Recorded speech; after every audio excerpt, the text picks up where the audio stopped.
Hey everyone, I'm Megyn Kelly. Welcome to the Megyn Kelly Show and today's double feature episode. This is a good one. It is Mafia Sunday. Yes, we're going into the archives to bring you two fascinating conversations with two former members of the Mafia who opened up in a very transparent way about their lives before and their lives after their time in the family. First, Michael Franzese, and then Sammy the Bull Gravano. I can't tell you the number of times I have referenced that interview with Sammy the Bull Gravano. It was truly one of the most memorable exchanges I've ever had in my entire career. You listen to this sampling and you will see why. Hey everyone, I'm Megyn Kelly. Welcome to the Megyn Kelly Show. Today we bring you the fascinating story of a man born into the mob. Imagine that. Michael Franzese grew up as the son of the notorious underboss of New York's Colombo crime family and became extremely successful himself. He's been called one of the biggest mob earners since Al Capone, but he has since left his life of crime behind and is now a best-selling author, speaker, and host of Sit Down with Michael Franzese on YouTube. Michael, welcome to the show. Nice to meet you. Well, nice to meet you, Megyn. Thanks for having me. Oh, what a fascinating story you have. So let's start at the beginning. You were born into the mob. Describe your dad and how he came into it. Well, my grandfather actually immigrated here in about 1902, 1903. And he was a prominent guy in Brooklyn. Even though he wasn't a member, he certainly knew a lot of the guys. My grandfather had a bar and a bakery, and a lot of guys would come in and associate with him. And my dad started to meet them through my grandfather. And my grandfather was known as Tootie the Lion, so he was a pretty substantial guy. And my father got drawn in. He was just that type of guy, had that type of spirit, and they saw something in him. Before you know it, he became a made man and eventually rose up in the ranks to captain and then underboss of the Colombo family. And, Megyn, I grew up a lot differently than most people. I grew up, hating the government, hating the police, because my dad was constantly under surveillance. We had law enforcement around us all the time. And I always viewed them as harassing my dad. So, I kind of grew up, from the time I can remember, in that lifestyle. So talk us through like your earliest memories of your dad and like, okay, my childhood, my family is not like all the others. Well, my very earliest memory, and this it's amazing how you can remember some things that just really impact you. I was probably 4 years old, and we were in Brooklyn at the time, but my dad had moved us out to my grandmother's house, who lived in Long Island. And I hadn't seen him for a couple of days, I assume. Again, I was 4 years old. But then one day, he comes into my grandmother's house. He hadn't shaved in a while. His right-hand guy, a guy by the name of Joey, who is, again, my dad's right-hand guy, was out on the porch, and I can see through the window, and he was kind of like standing guard. My dad comes in, hugs my mom, and they talk for a few minutes. Then he comes over to me. I was sitting on the steps, and he gives me a big hug, and, I love you, son, and all of that. And I didn't know what was going on. And then he left. Well, what I realized later on, that was during the Profaci Gallo War. And they had taken to the mattresses, as the saying goes. So my dad wasn't around for a while. That's the earliest memory that I have. And it just continued there because my dad was so high profile. He was always under investigation, always a major target of law enforcement. I always say he was kind of like the John Gotti of his day. So, it's my memory, going way back. And he was always in the media. So, I had issues at school because my dad, guys would say, hey, you got a mafia dad. I would fight because I love my dad. I didn't care what anybody said. And so it was, from my earliest days that I remember that. And did he ever like tell you, I'm in this thing called the mafia. This is what I do. You can't talk about it. How did you come to realize he was part of this organization? One of the many things I respect about my dad at that time, he never brought what was going on outside into the house. He would never talk about it. He would never mention it. Obviously, every once in a while I'd hear a crack because law enforcement was outside surveilling him. But he would never bring it up. He would never admit to anything, never talk about anything. Obviously, a lot of his guys were coming to the house all the time. But to me, they were like uncle, Uncle Sam, Uncle this guy. So it was normal. But I saw the way my dad was treated. We would go to the Copacabana and go out places. And, he always had a lot of respect. He had a lot of charisma and he commanded a lot of respect in that regard. But never, never, never did he mention anything when I was younger. Never. So how'd you figure it out? Well, again, from my observation, from what I read in the media, there was huge stories about him all the time.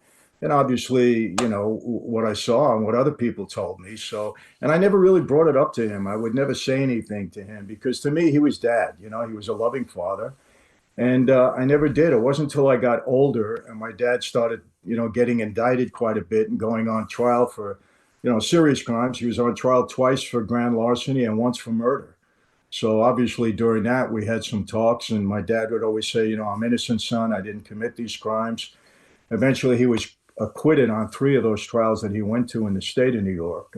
So, I started to know, obviously, as I got older. How was I, because I know Sammy the Bull, and he came on the show 2 summers ago, and he was talking to me about how he tried to move his family into sort of a nicer neighborhood, and he wound up leaving because he was getting really angry that the neighbors were telling their kids not to play with his kids. And he went over to the neighbor's house and he threatened them at the door, like, I'm going to get you unless you, and he said he had this realization, like, what am I doing? I'm scaring these people, to within an inch of their lives. These are civilians. I can't be here. I got to go back to my normal, I'm wondering how your dad was when you had scuffles at school, when the teachers were nasty to you, when the neighbors crossed a line. Were there any situations like that? Not really. I mean, we were kind of accepted in the neighborhood. What happened then, my dad was under surveillance from 7 or 8 different agencies, law enforcement Wow. agencies, and their tactics were different back then than today. Today, everything is very covert, undercover informants, high-tech surveillance equipment. Back then, when they had you under investigation, they wanted you to know about it. And so for a period like 7, 8, 9 years, we had constant law enforcement around us. They would sit, on the front of our house, the back of our house, so that we couldn't leave without them surveilling us. The neighbors actually got upset with them. I remember one woman putting a garden hose on them because she was so upset or tired of seeing them sitting in front of her house. My dad, he was a charismatic guy. People liked him. I didn't run into any of that. I mean, some kinds, like I said, kids in school would get a little out of hand, but I would deal with it. But, one thing I'll tell you, I played sports in school and my dad wouldn't miss a game. And when I was playing baseball, if I was up to bat, my dad walked onto the field. The umpire would never call strike 3 on me when he saw my dad. So, in that regard, I used to say, Dad, you're very good for my batting average back then. But I didn't run into that kind of resistance from people, and neither did we. And what time? Take me what years are we talking about? When you were what year were you born? I was born in 51. Okay, so we're talking, late 50s, early 60s, and right through the 60s is when my dad really, had all his trouble. So it was that whole decade. All right. And so how about you? You become, I'm picturing something, of course, like Goodfellas, where you're a young kid and you're entranced by the lifestyle and you feel like a big man. But you tell me, how did you get attracted to the business yourself and make the decision to join? It was just the opposite with me. My dad, preached against me doing anything but getting an education. He wanted me to go to school. He wanted me to be a doctor. He was, hell bent on education. Mike, you're going to be the first professional in the family. And he meant it. He kept me on that road. It wasn't until, he was indicted in a federal case for masterminding a nationwide string of bank robberies. He gets convicted. He gets a 50-year prison sentence in 1967. And in 1970, when I was 19, he went off to do his time. Joe Colombo, who was the boss of our family, and I was very close with their family, he kind of takes me under his wing. We start to march with the Italian American Civil Rights League. We were marching against the FBI for, defaming Italian Americans. So I got very involved in the league as a way to help my dad. Because Megyn, I'll tell you this, when we get later on in this, I went to jail for a crime that I was guilty of. I pled guilty, did my time. My dad obviously did a lot of bad things in his life, but that particular crime that he did 40 years in prison on, my dad was innocent of. I'll take that to my grave. We investigated every one of those witnesses. They recanted their testimony. We gave them lie detector tests, proved they lied at the trial. We could never get the conviction overturned. So I was hell-bent on trying to help my dad prove his innocence because he had essentially a death sentence. He went in when he was 50 years old, 50 on top of that, that's a long time. So I got into that life because I lost interest in school. I was a sophomore in college and I was a pre-med student. I was highly influenced by Joe Colombo and the guys that I met during that time. And they would say, Mike, if you don't help your father out, he's going to die in prison. So I went to see him in Leavenworth in the penitentiary, and we sat in the visiting room. I said, Dad, you tell me you're innocent. I believe you. I'm not going to school anymore. If I don't help you out, you're going to die in here. And we had a pretty intense discussion because he was against it, but he knew my mind was made up, and I was a pretty headstrong kid. So he said to me, son, if you're going to be on the street, I want you on the street the right way. And then, Megyn, I don't like to, say this. I don't like to be offensive to people, but he asked me one question. And he said, son, if you had to kill anybody, could you do it? And I thought about it for a minute, kind of a little bit surprised by the question. But I said, Dad, if the circumstances were right, I can do it. And he said, that's the right answer. Go home. Somebody's going to be in touch with you. Do whatever you're told. And that's when he proposed me for membership in the life. Wow. It's almost like you were on the same path as Michael Corleone in The Godfather, right? Like he was supposed to be the son who didn't get drawn into the business. He was going to be a senator or in a position of power. You were supposed to become a doctor and pursue a legit life. And yet you did get pulled. You did get pulled in. Yes. And, it's like I said, it wasn't, even though I was around my dad, and listen, we always got first-class treatment. I can't tell you how many times, Megyn, I went to the Copacabana. We met everybody from Sinatra on down, and they all had respect for my dad. And the owner, Julie Podell, loved my father. And we got that kind of treatment. My dad was also in the music business. I met a lot of artists when I was younger. So he carried himself in that way where people were attracted to him. And he was a tremendous influence on me in that regard. I watched him, I observed him. And but I didn't want to be a gangster. That's not what my life was all about. I was heading the legitimate way. And then I got drawn in because I just felt, it was incumbent upon me to help my dad. I was also the oldest of the kids, and there's a myth in that life that, once you're part of that life, you go to prison, they take care of you forever. That's not true. Whatever my dad had on the street at the time, it ran out after about 2 years, and then we were on our own. So I had to help support the family and do all the things that, an oldest son would do. Wow. I didn't realize that. I believed the myth too. So now you're what, like in your young 20s, and how did you start to become a part of it? Do they give you a gun and say you've got to shoot somebody? This is one of the rumors that you've got to shoot somebody, you've got to kill somebody in order to officially be accepted as part of the mafia. Is that true? How did you realize you were in, and what was expected of you? Well, my dad sent word, downtown to the officials. About 2 weeks later, a capo regime, a captain in a family, picked me up, and he took me to see the boss. Now, Joe Colombo had been shot, seriously wounded at a big rally we had for the Italian American Civil Rights League at Columbus Circle, and I was like 12 steps away from him when that happened. So a new boss had taken over. He's passed on now, Tom DeBella. And I sat with Tom. He says, Mike, I got a message from your father. He said, you want to become a member of our life. Is that true? And I said, yes. He said, well, here's the deal. From now on, 24 hours a day, 7 days a week, you're on call to serve this family, the Colombo family. And that means if your mother is sick and she's dying and we call you to service and you're at her bedside, you leave your mother's side, you come and serve us. From now on, we're number one in your life before anything and everything. When and if we feel you deserve this privilege, this honor to become a member, we'll let you know. And that's how it started. I was 21 years old. I was in kind of like a pledge period. I was a recruit. That's the official title of that, where I had to do anything and everything I was told to do to prove myself worthy. And, it could have been something very menial, a lot of discipline in that life, a lot of alleged respect, a lot of, authority. You had a meeting at 8 o'clock. You weren't there at 7:30. You were late. Can never be late in that life. Drive the Mm. boss to a meeting, sit in a car 2, 3, 4 hours. God forbid you leave, go to the restroom, get a newspaper. He comes out, you're not there. You're in trouble. I know I did that once. I paid the price. A lot of stuff like that. And Megyn, I got to be honest. The life is very violent at times. And if you're part of that life, you're part of the violence, and there's no escape. And if anybody tells you differently, they're either not being honest with you or they weren't a made man in that life. And, I think you know what I mean.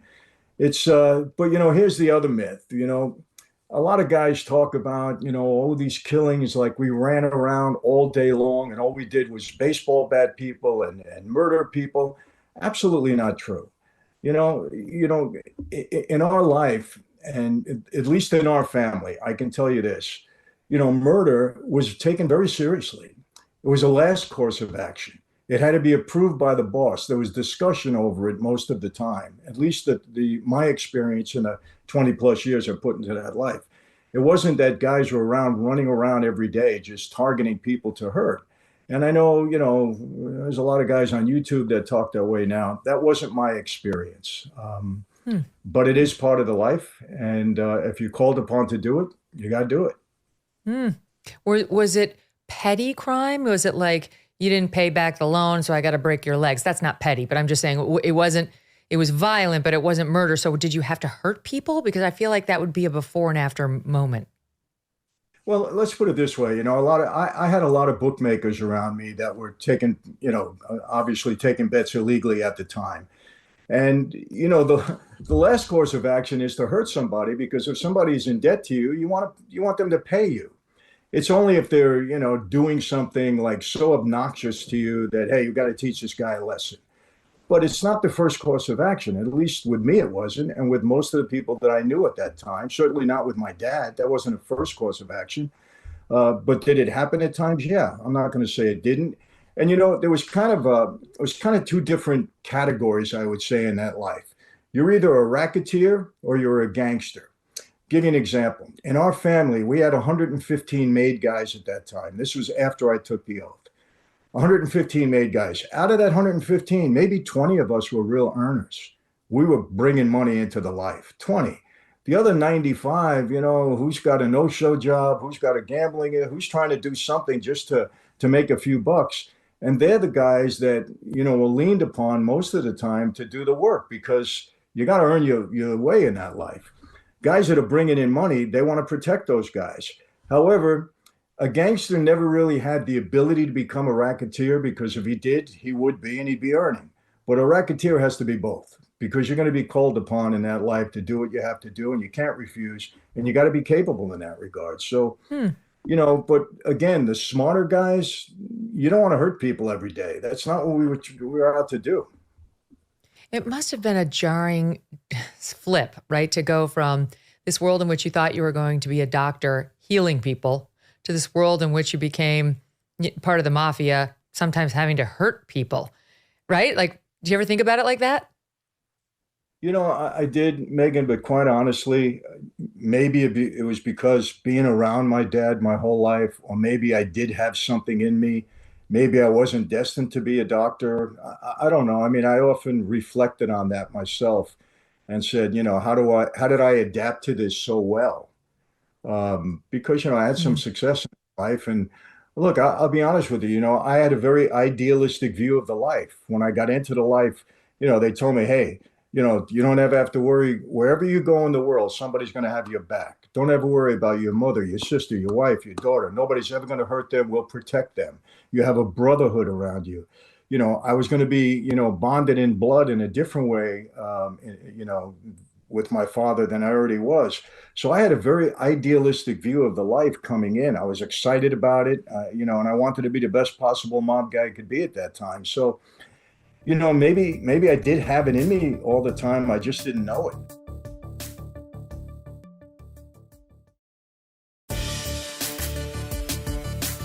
This is Mobs for Dummies. So to become a made guy, what does it mean? And I know you took like the oath of omerta, which I think I also took that same oath at Fox News. But Is that only when you become a made guy, or is that just like when you first sort of join the mob? Yeah, well, I was in kind of, like I said, a recruit period, and it was an interesting period because from the early 1950s right through 1974, 75, they had an expression in the life that covered all five families, and that the books were closed. They weren't making or recruiting any new guys.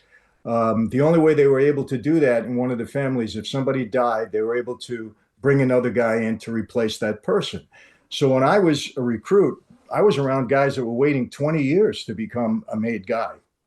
And Meaning what though? Like, is it you're in the mafia, but you're not made? I mean, I only know the Goodfellas reference when Joe Pesci's character became made. He became more important somehow, but he was in the mob prior to that moment. right, well, prior to that, you become an associate, meaning that somebody that's an official in that life puts you on record with them and you're officially with that person. That makes you an official associate. Nobody else can do business with you unless the made guy says it's okay. And he has complete authority over you. He's responsible for you, and you're responsible to answer to him.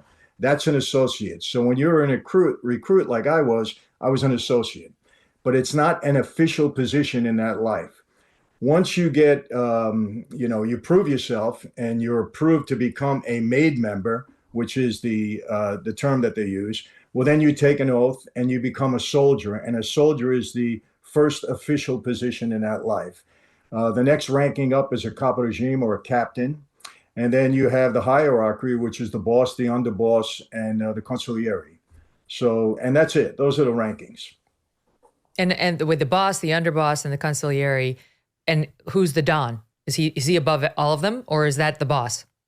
Yeah, the Don is an expression that you hear from Italy, but the boss of the family is can be considered the Don. Okay. So, So you have thank a you for have walking a me through this. yeah. Okay, so they made a movie about your life, and they reenacted the moment that you took the oath, which would have been in 1975. This is from the 2014 documentary profiling you.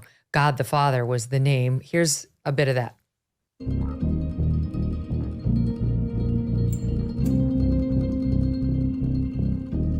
If you ever violate the oath of La Cosa Nostra, may you burn in hell like the saint burning in your hands.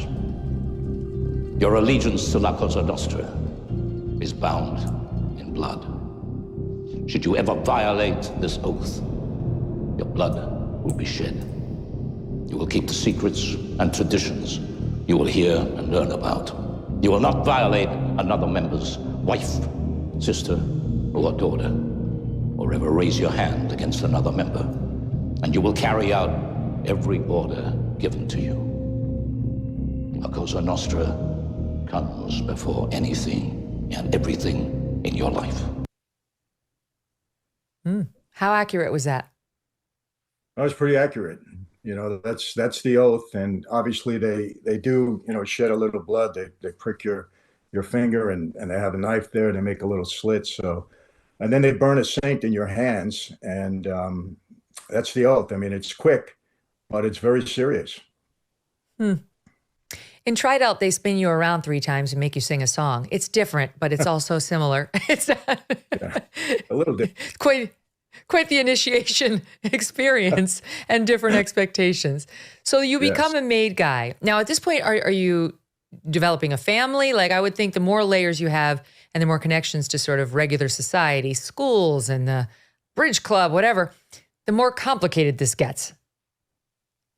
Well, yes. I mean, I was married young. I got married when I was 24, and that marriage lasted for a couple of years. I had 3 children in 3 years with my first wife, and I'm married now for 38 years with my wife Camille. And we have 4 more children, so I have 7 altogether. But Megyn, here's the thing that I've said, and I'm careful the way I said this.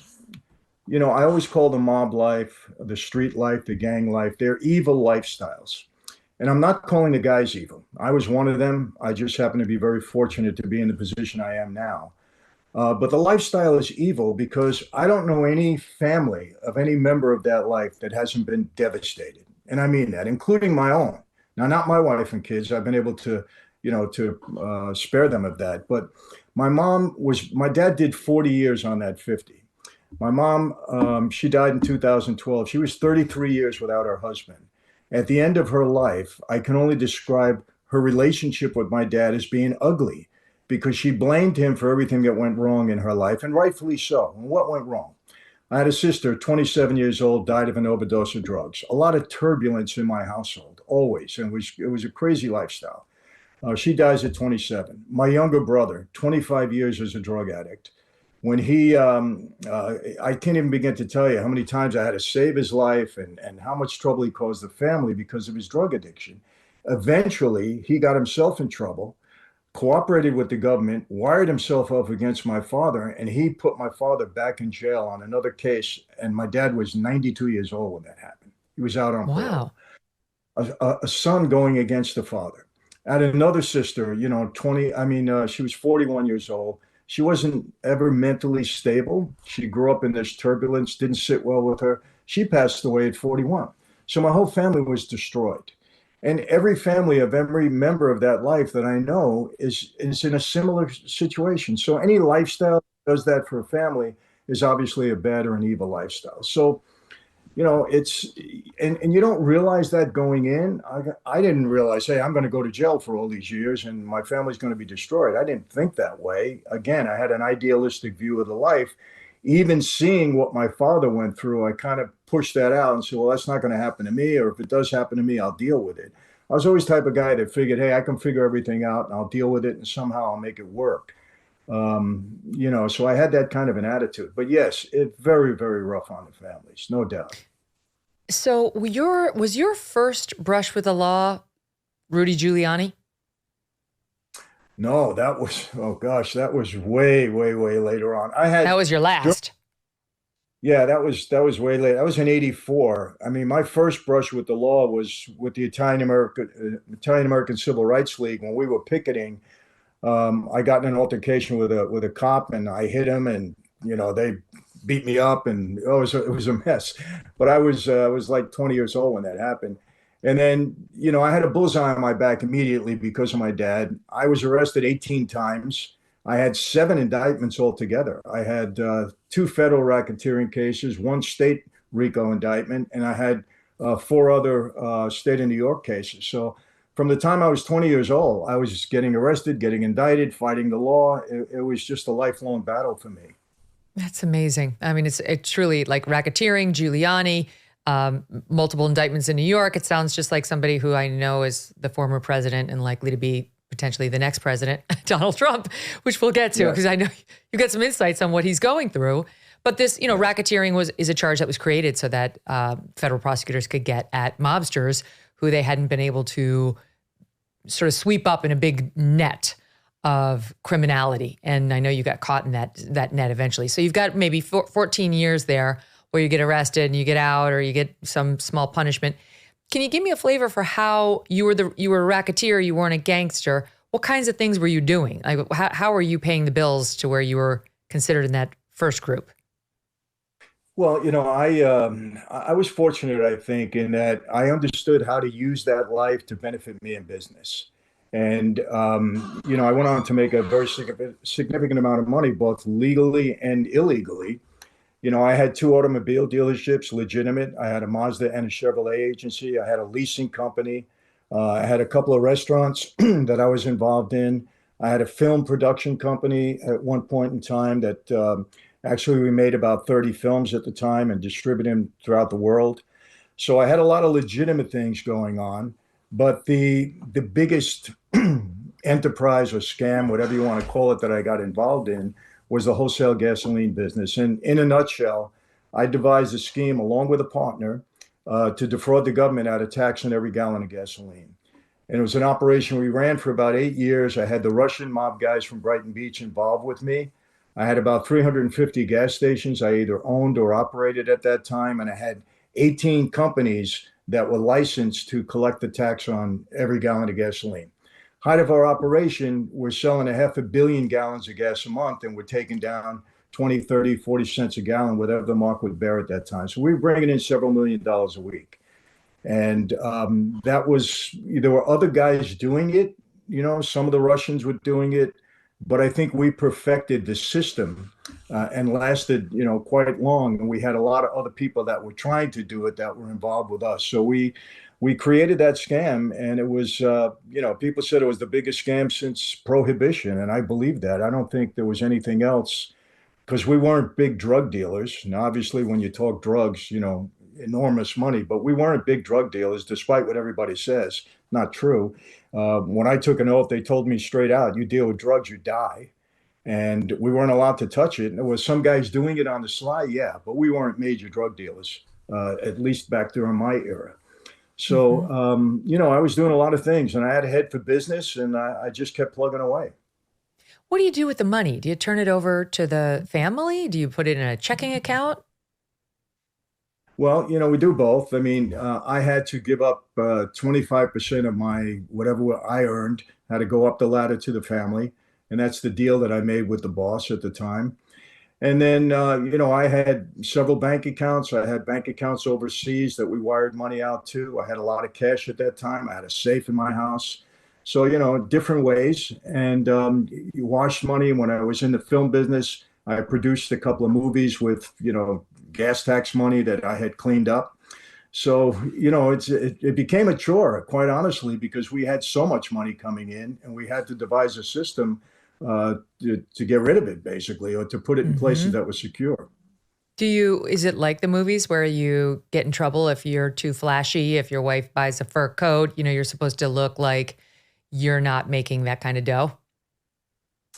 Well, some guys like my dad, I mean, he would drive around in a 1964 red Plymouth Valiant that my mother wouldn't even get into. I mean, he didn't want anybody to know what he was doing in a way. I wasn't that way. I mean, look, I was earning money. So, I mean, I had a jet plane, I had a helicopter, I had houses in 3 parts of the country. One house I built on 2 acres of land with a racquetball court and all of that. So, but I was making legitimate money. I was paying taxes at that time too. So I was able to show that. But no, we didn't get in trouble for that. I mean, nobody told us how to live. If there was something like in the movie Goodfellas and you had to lay low for a while, I mean, that was certainly a possibility, but I wasn't in that category. Yeah, you mentioned that you made some movies, and it just so happens that the producer of this segment, Natasha, is a huge fan of one of your movies called Mausoleum. So she has queued up this little clip in part of the trailer for the audience in Satu. She gave her soul to the evil force in the mausoleum. What's the matter, Susan? What in God's name? Oh my God! Now, the secret haunts her, and she cannot control the power. That looks amazing. Megyn, I got to tell you the story behind this really quickly, all right? Especially if you have there that loves the movie. I have a guy around me. He was a Jewish guy by the name of Jerry Zimmerman, very close to me, loved the guy, was in the car business with me. Long story short, he gets himself in some very serious trouble. And I have to have a sit down with a made guy from another family over Jerry. They wanted to kill him. And I really had to fight to keep him alive because he insulted some made guys. You're not allowed to do that. Anyway, I clear him, right? But this guy was an old timer, the captain in the other family, and he was so incensed with this. I said, Jerry, I don't trust this guy. Even though we got it clear, you could be walking down the street, a car barrels into you. I don't know what's going to happen. I said, I want you to go out to California with your brother. He had a brother out here, and just stay there and let me make sure this is okay. So he goes out. About 2 months later, he calls me up. He says, hey, Chief, we're going to be in the movie business. I said, what do you know about movies? He said, oh, don't worry about it. I got a script. I got a director. He says, send me $83,000 and you're my partner, right? So I send him the money. P.S. This is the movie Mausoleum. $1 million later, we produced that film that honestly didn't scare anyone but me after I saw what happened with it. But that was my intro into the business because we lost money on that film initially. But listen to this, especially for your worker there. All of a sudden, that film becomes a cult classic. And I've been earning money on that film for the last 30 years, up until about 3 months ago, somebody came to me and said, I'll give you 50 grand to take it over. And I sold it to him. But I've been earning on it for 30 years after it was That's the worst amazing. film. It was crazy. This business is so crazy. You never know what's going to happen. It's so rare to make money off of the movies. It like happens once in a million. So, okay, Mausoleum comes out. Now you're in the movie business. That's kind of exciting. And was there ever, like, you said you met Frank Sinatra at the Copacabana. You know, how incestuous do you feel like Hollywood, the entertainment industry, is with the mafia? Because, you know, there's all sorts of speculation. Well, look, we had relationships there for sure. I mean, there was, agents that I was very close with, one in particular that's passed away now. But Megyn, I have to tell you this. A lot of people in the industry liked being around us. We didn't have to chase them and threaten them and do all of that. They enjoyed our company. Some of the guys, like they loved being around my father. I think people enjoyed being around me because, we carried ourselves a certain way. We weren't looking to put the arm on somebody all the time. And so they enjoyed being in business with us. And I don't have to tell you, in this business, if you can bring money to the table, people like you. I don't think they really care who you are, in many cases. But, so look, we did have involvement. We didn't control the industry in any way. I wouldn't say that. But did we have, a presence there? Yes. Listen, did Joe Colombo absolutely have an impact on the movie The Godfather? 100%. I mean, I don't know if you saw that series, The Offer. Yeah, but I actually am watching that right now. Well, I thought it was brilliantly done. I mean, I really did. And a lot of it was true. That was my era. I was there during all of that. And I was very close to Joey at that time. So a lot of it was very accurate. And, he did have that control and he did have an impact. The word mafia was taken out of the script. That's for sure. Joey did that.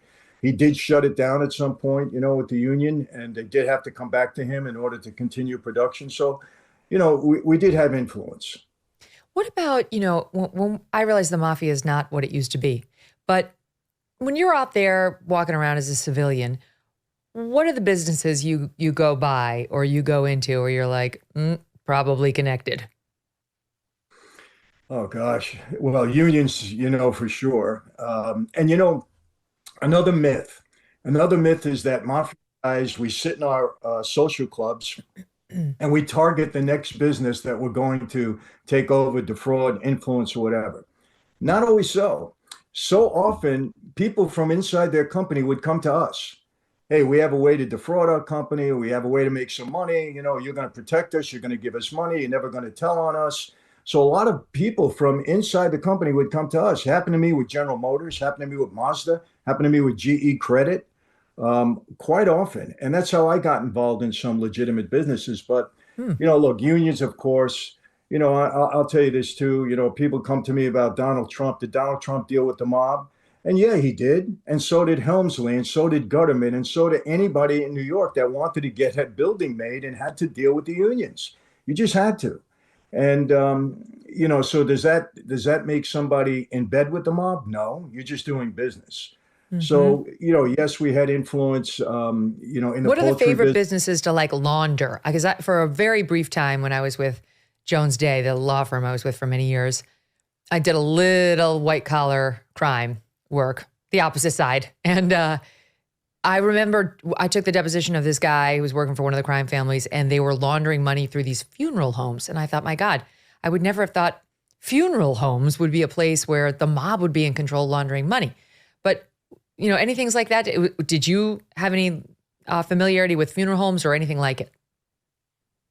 Yeah, one of my dear friends who's passed on now, he was a funeral director. He had a funeral home. So, yeah, it is a place you can wash money. People pay with cash. Any place where people are paying with cash is a place to launder money.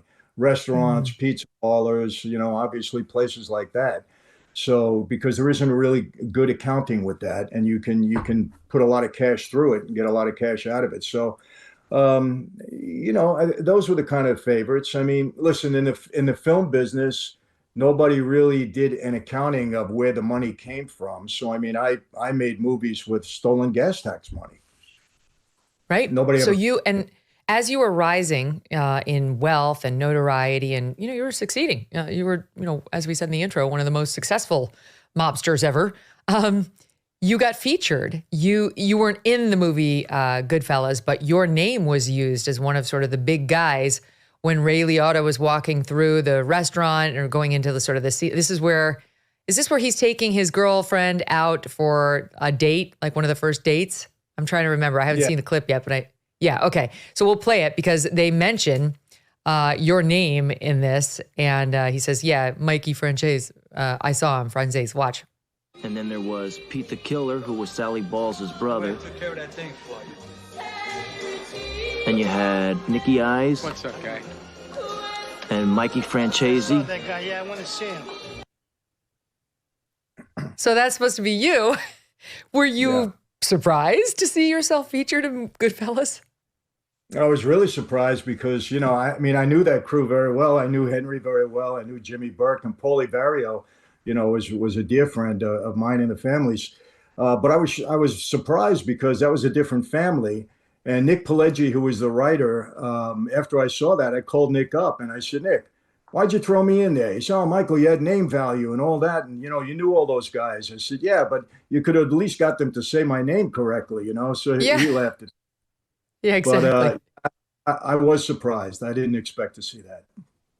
Okay, so eventually Rudy Giuliani does come into your life. And, Rudy Giuliani, we kind of know him much differently today, but he was, an absolute hero in many ways back in the day in cleaning up New York. And he was former federal prosecutor. He was the U.S. attorney for the Southern District of New York, which is considered the most prestigious U.S. attorney post in the country. And when he was young, he wasn't kidding around. He was, a true crime fighter and very focused on the mob. And that put you in his crosshairs. So talk about that.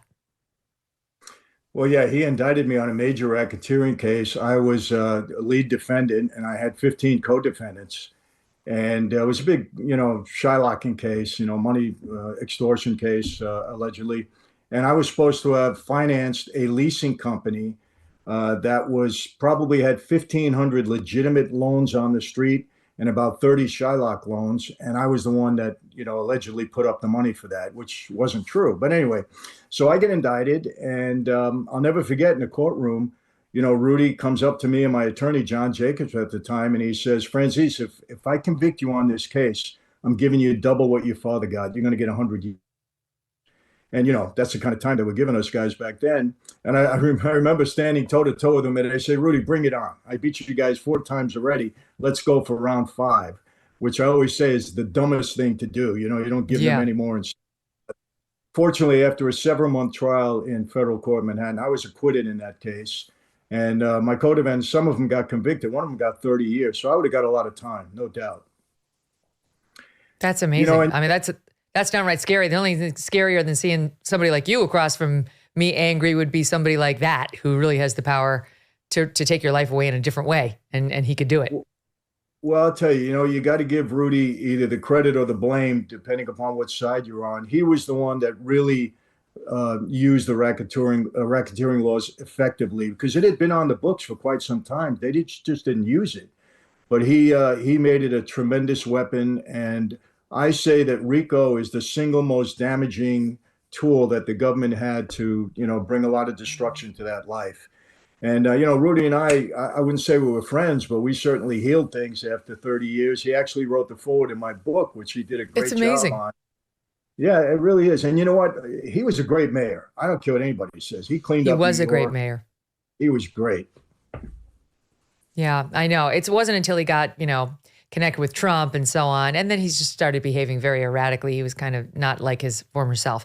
But yes, he wrote wonderful things about you in your book and talked about how when he first met you, his team was prosecuting you, that they took on the 5 families of New York's mafia and won, and that they prosecuted you many times. But he goes on to say that, hold on a second, I want to find it, that he got a little angry when he read articles about you in places like Fortune, the list of the 50 most wealthy and powerful mob bosses, Vanity Fair claiming you were the biggest moneymaker in the mafia since Al Capone, which we referenced, but ultimately struck a deal with you. And really, what he was saying in the foreword was that you ultimately had a conversion, and that while he was skeptical at first, he, knowing you all these years, actually came to believe it, that you were committed to changing your life, that you actually did find God, and that you were going to leave this life of crime behind you, which is the redemption part of your story. And it's extraordinary.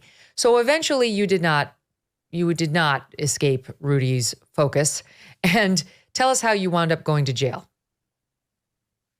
Well, after I was acquitted in the Giuliani case, several months later, I think not that long, 3 or 4 months later, I was indicted in Brooklyn on this whole gas tax scheme, among some other things. The principal witness against me in the Giuliani case would have been the principal witness against me in this next case in Brooklyn, this next RICO case.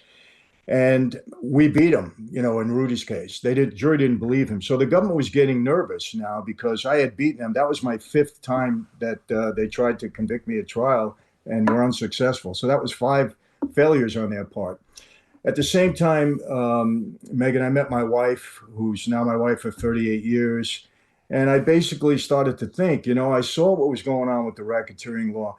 Guys, when I was in MCC, when they locked me up without bail, there were guys going to trial, getting convicted, getting 100 years, 70 years, 150 years. I'm the youngest guy out of many of them. I said, they're going to give me 300 years if I ever get convicted. This life is in trouble. I see guys starting to become informants. I meet my wife. I said, this is trouble. I got to try to make an exit here.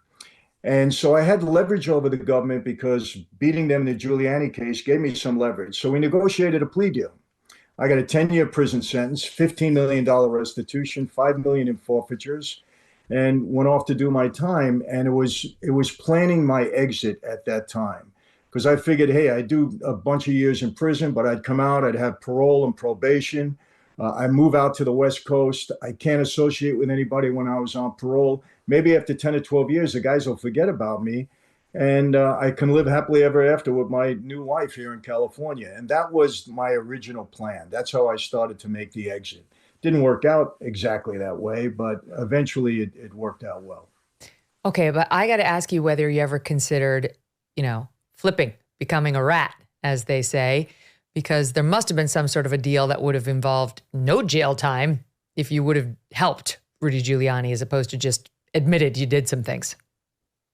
Absolutely. They offered me, when I was taking the plea, they offered me no jail time, minimum jail time, if I would cooperate. And I refused. They said, no, I just want, as part of the plea deal, I had not immunity, but they couldn't prosecute me for any of my past crimes other than murder.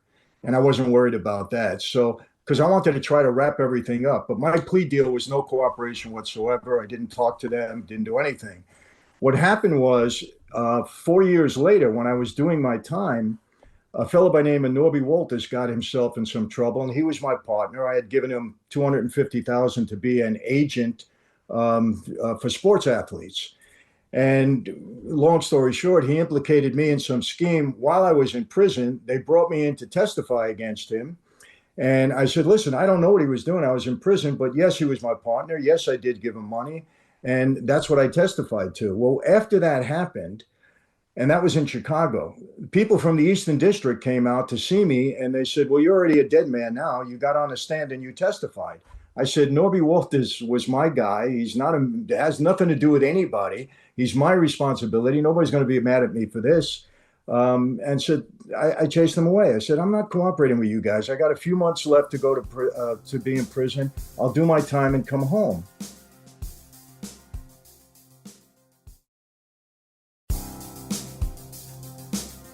Megyn, I made it. I said, I will never go against my associates and put anybody in prison. I can't do that.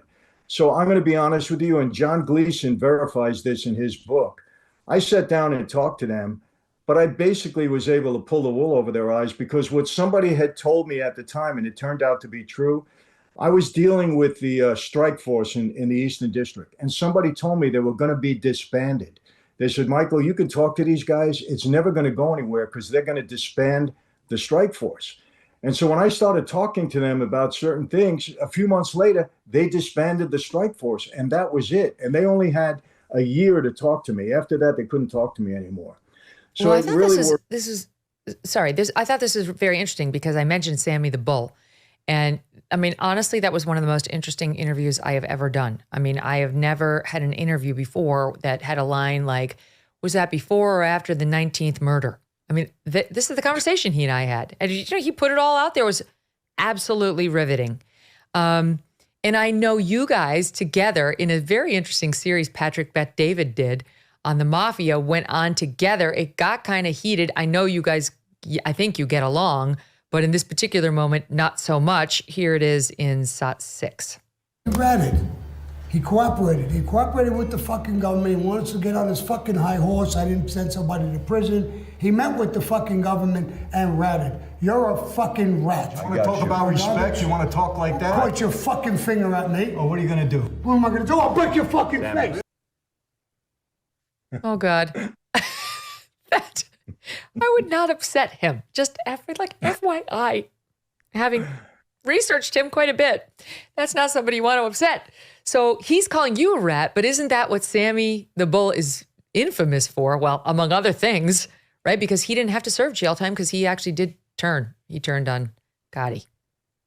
Well, he served a lot of jail time. I mean, they cut it short. But listen, Sammy and I are friends. We did get into a heated moment, and I understand what he was trying to do at the time. But we patched it up after that because I don't know if you continue that. I got up and said, Sammy, you're not the underboss anymore. Sit down. So we kind of, and that's how we kind of ended it. But we become friends since then. Listen, wow. I'm not. He did. Look, I like his family very much. His son calls me up and asks me, how do I deal with my dad? He drives me crazy, So it's yeah.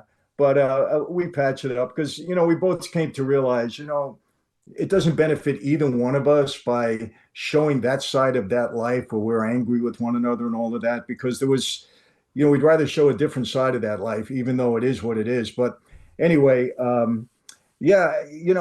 look, Megyn, for me, again, the bottom line is I didn't put anybody in prison. I didn't testify at any made guys trial. I didn't do any of that. They tried to get me. They put me in solitary for 3 years trying to break me, 29 months and 7 days, actually. They were very upset with me. And John Gleason said it in his book about Gotti. He says, Franzese basically took us to the cleaners because we got nothing out of him. And, look, but they can call me a rat or, that's the most widely used term on all of this genre on, the comments that you get and people that are on YouTube now. But hey, look. Well, that's the one that I have realized in the wake of my interview with Sammy, like, you don't want to be called that. I mean, I know guys who I believe have some sort of a connection who have said nothing to me ever about any show I've ever done. But after Sammy the Bull came on, they started coming out of the woodwork. The guy's a rat. He's a rat. And I've always wondered, God, are they saying that because they're connected or they just understand the code? I don't know. But that seems to be something taken deadly seriously in the mob. Oh, yeah. And one of the things, this might be interesting, Joe Pistone, Donnie Brasco. Joe and I have become very good friends now. Now, I met him once on the street, and I always tease him. This is the guy him. who went undercover and infiltrated the mob Yes. and was portrayed by Johnny Depp in a movie of the same name. Keep going. Correct. Well, we became friends. He was on my YouTube. I did his. And Sammy and I got into a heat about that. He said, how can you befriend that guy? He put so many Italians away. And I said, hey, Sammy, I said, he was an undercover agent. He was doing his job, and he did his job better than we did ours. You don't get mad at a guy when they're not framing you, when they're doing their job and they outgun you.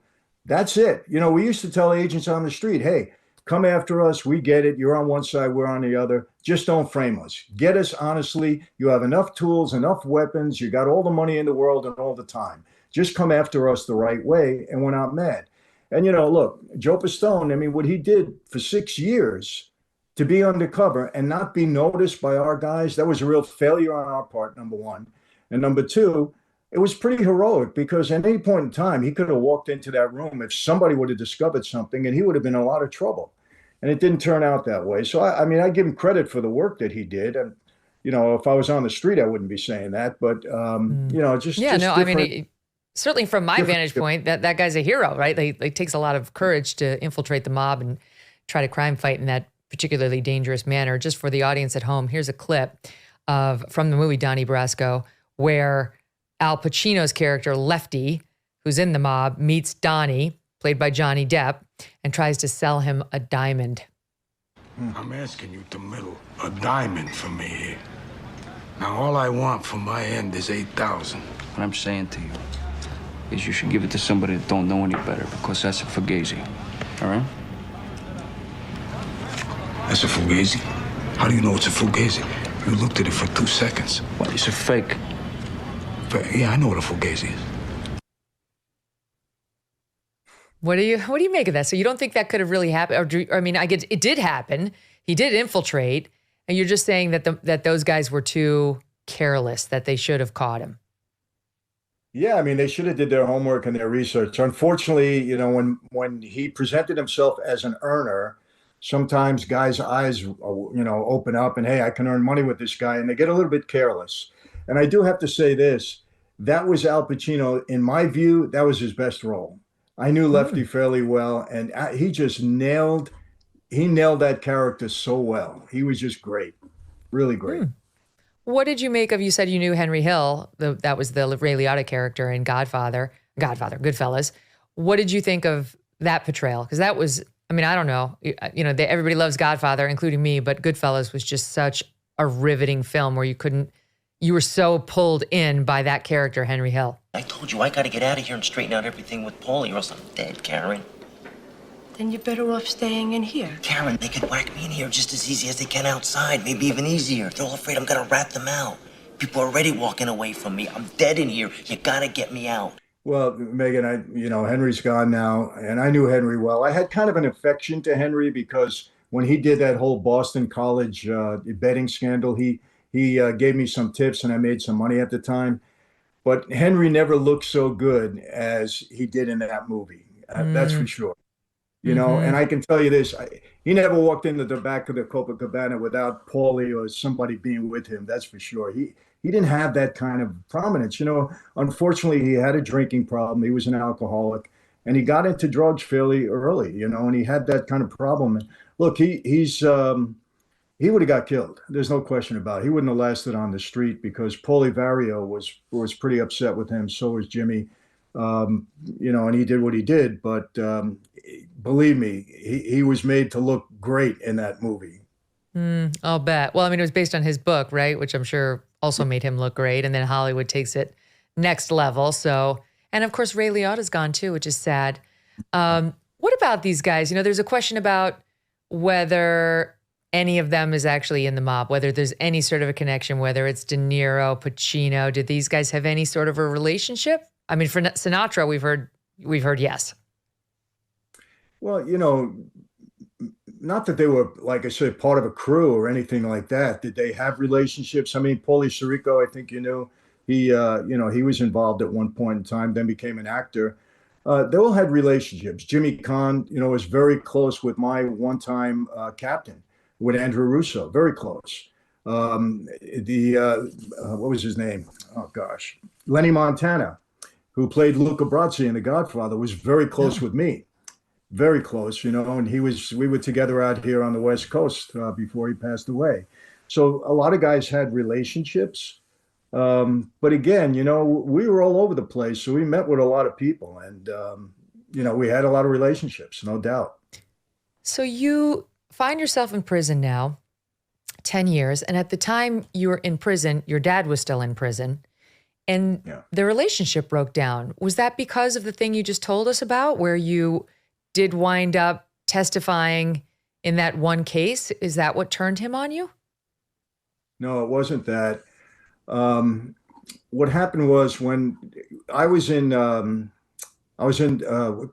Island prison out in California, and the warden had called me, or the associate warden, I don't remember exactly, and said there's a reporter that's doing a story on you in Life magazine. And I think 20 years earlier, they had done the biggest story ever on my dad in Life magazine. It was like 29 pages. It was on his murder case, and it was a huge story, right? So this reporter now is doing a story on me. So I'm in prison, and he tells the warden, if Michael talks to me, it'll be a better story. So I'm trying to make my exit. I'm trying to get the government off my back. I want to get out of there and have no trouble. I just married this young girl. So I sit down with him and I tell him standard mob stuff. There is no mafia. I married this girl. I'm living out in the West Coast and all this kind of stuff. I'm done with anything back in New York. Well, the article comes out and the warden calls me into the office. He says, Franzese, do you have a death wish? I said, what are you talking about? And he shows me the article. And it was a big double page with a picture of me. And on the top, quitting the mafia. And I'm in jail with other mob guys. And this guy had me doing everything but testifying at the time. It was really, and that's when word started to drop that, hey, maybe this guy is going bad. What's going on? Then the government comes in to see me again. You know, the feds come in and they say, Franzese, you know, this is a bad article. You better cooperate with us. We got word from our informants. People are upset with you. Then you know what they did, Megyn? It was really dirty. They put my name on the witness list of certain trials that were coming up in New York. I'm sending messages back to my dad. I said, Dad, don't believe this. I'm not cooperating. But, you know, everybody says that. And then you see them on the witness stand or you get their info in discovery. I mean, that happened to me. You know, so they really tried to put a lot of pressure on me at the time. My dad kind of backed off, but, you know, he never really totally backed off. You know, Megyn, what happened with me and my dad, now I'll summarize this. I got called into one of the horrors of that life. You make a mistake, your best friend walks you into a room, you don't walk out again. And obviously throughout my years, I know when that's occurred. Well, I got that call because there was an article that came out, I think it was in the Long Island Press, that I was becoming powerful enough to break away from the Colombo, start my own family. They had me making $2 billion a year. It was a total fictional article, that no basis in reality at all. But I get called into a room one night and I was scared. I said, wow, the way the circumstances were, I thought I can get killed walking into that room. That's how I felt. And I was scared. I'll be honest with you. You know, when you think you're going to meet your maker, it's scary. And I knew the life.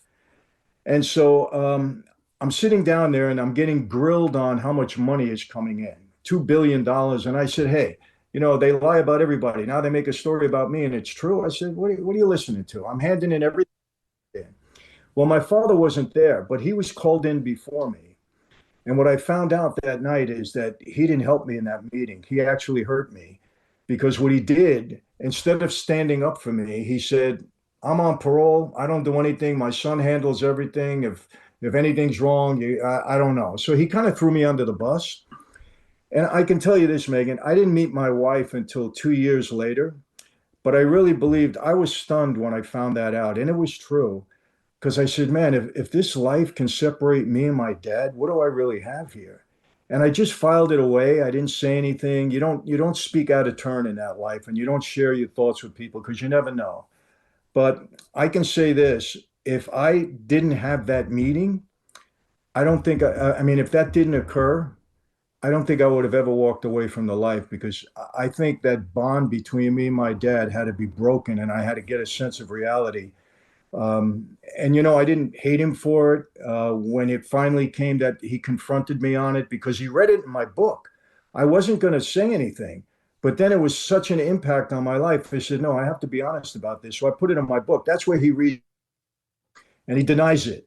And I said, Dad, remember you taught me something in life? And he said, what? He said, no matter what, deny, deny, deny, deny, deny. I said, and I know you're denying this now, but it's okay. I love you. I'm not mad. I get it. I understand. But that had such an impact on me that I think 2 years later, when I met my wife, that's what really kind of put the, you know, the icing on the cake, as they say, for me to walk away. Did your dad, because last we left off in his story, he was going to jail until he was 100. So you say he was on parole. What happened? Did he get out? Yeah, he gets out in 2017 at the age of 100. He was the oldest inmate in the system at the time. And my dad passed away at 103 during the pandemic. He was the oldest living mob guy for sure at that time, and probably the oldest guy in the world. Guys don't live to that age in that life. It's not conducive to a long lifestyle. Right. Yeah, it was amazing. And, you know, we patched it up. I mean, I stayed with him, visited him during that time. The relationship was never exactly the same. But he accepted what I did because he knew I never hurt anybody. And, you know, there was another situation came up, Megyn, where, you know, a guy became an informant and the feds came to me again. He implicated me in some things and they wanted me to cooperate with him. And I said no. And I told my father, I said, Dad, look, if I were to cooperate, a lot of guys are going to go down. I'm not going to do that. Just tell them to leave me alone, because I had people upset with me. There was a contract on my life from my former boss because he took it very personal when I walked away. He was really upset with me. But that backed everybody off because I said, I'm not hurting anybody. Just leave me alone. I just want to be Right. on my own. Yeah, because life. nobody leaves the mob. Like you stay in it till you're dead, one way or the other. And you found a way out. Talk about threading the needle. So Yeah. I know you've spoken about when you were in jail, there was a prison guard who walked by your cell and gave you something that I think was the beginning of your transformation. What was it? Well, yeah, I mean, I had done 5 years. I'm out on parole 13 months, worst 13 months of my life. People are trying to hurt me. Feds are all over me. I'm trying to get my life reorganized in LA. I was like a fish out of water, quite honestly. And like a fool, I violate my parole, and the government was really on me. And they locked me up again. And that first night, they tell me, we're going to indict you on another racketeering case. We violated your parole. You'll never see the street again, is what they told me. And they throw me in a hole in MDC in LA, and they're going to transport me back to Brooklyn in the morning. And quite honestly, Megyn, it was the worst night of my life because I said, wow. I said, another case? What are they bringing up now? Number one. Number two, I'm married to this girl. She waited for me 5 years. We have two little babies. She's 27 years old. I'm going to lose the girl I did all of this for. I said, they can't put me out on the yard. There's talk that people want to kill me. I'm going to spend the rest of my life in a 6x8 cell. Having visited my dad for 20 years and seeing what it did, I said, you know what? I wish I could just close my eyes and not wake up. And that's how I felt. And, honestly, I used to demean people that were suicidal. I was called them weak, can't face up to their troubles. I don't do that anymore. Now, I wasn't suicidal that night, but I can understand how you can reach a low point in your life where is it worth even going forward? Now, of course, I dissuade anybody from suicide, but I know how that feeling was. That's how I felt that night. And yeah, a prison guard walked by my cell and he says, Franzese, you okay? You don't look good. And I chased him away. I said, get away from me. Leave me alone. I don't want to see any of you guys tonight. And he came back with a Bible and pushed it through the slide on the door. And I spent the next 29 months and 7 days in solitary, 6x8 cell, 24/7, me and God. And it was during that time, Megyn, that I not only studied my Bible inside out and upside down, I had my wife send me in several books. And on every faith, I was studying every faith because I said, if I'm going to spend the rest of my life in this cell, I want to know where I'm going at the end of it all. And I just came out of there strongly believing in Christianity. Wow. That guard was like an angel. I mean, truly like delivering the word of God to you. And it doesn't always happen, but it took. Like you heard it and you acted on it. It changed you. So would you say, because you met Camille, who I know has been such a game changer in your life, between Camille, the Bible, a renewed faith, or maybe a brand new faith in God, how then did you come to see this other version of yourself, this other possibility for how your life could be? Well, what I found out, there's two things in life that are so important. Number one is, I always say this, and I try to mentor a lot of young people. I go into, prisons and juvenile halls and spoke at many men's ministries. And I told them, you are who you hang out with in this life. If you hang with the wrong crowd, you're going to be the wrong type of person, and they will influence you. I'm on the street. Obviously, I was influenced, and that's the person who I was. And I'm not blaming the others. I'm just saying we're all in the same boat in that regard. And secondly is accountability is everything in life. Who you are accountable to is going to dictate the path that you serve in your life. On the street, accountable to my oath, my God, my boss. I was a criminal. So when I come out now, I'm accountable to God first, accountable to my wife and children not to screw up so I end up back in prison. Because I will say this, look, you can take the boy out of Brooklyn. You can't always take Brooklyn out of the boy. There's a lot of times when I could react the wrong way because I still have certain instincts inside of me, but I catch myself most of the time and I say, no, I can't do that because I'm jeopardizing the people around me, the people that I love. And so I don't want to make a mistake. It's like, look, I'll say this, and I say this in church, Megyn. I have no moral issue whatsoever with taking money from the government in taxes. No moral issue whatsoever. Because I can do better with the money now than they can. No doubt about it. They throw all money in a toilet half the time. But I won't do it because I'm not going to jeopardize my freedom again. I'm not going to jeopardize my wife and kids and my grandkids. So, you just have a different outlook. And I believe, in Christianity, we believe that we're changed from the inside out. When you develop a relationship with the Lord, He's changing you from inside out. It's not your work on the outside that's doing it. And that's why it's so important to be nourished. It's so important to, to read the Word as often as you possibly can. You can never get enough of it, and hang out with people that have the same beliefs as you.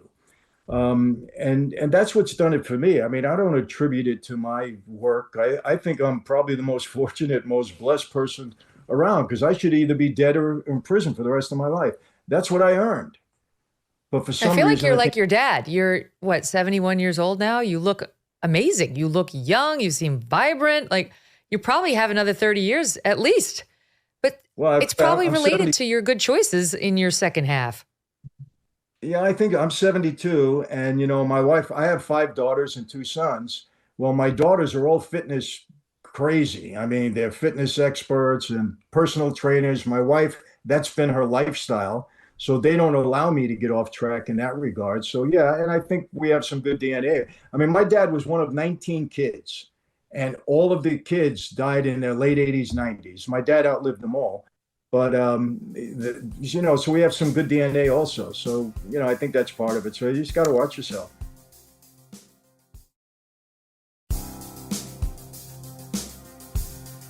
All right, I got to ask you this, because I know you're on the straight and narrow now and you found God, but do you ever have the moment, where you have like the nasty clerk at the store, or where you're like, if you only knew, like just just watch it. Oh, absolutely, Megan. It happens quite a bit. And let me tell you something. Yes, it would have to. Keep going.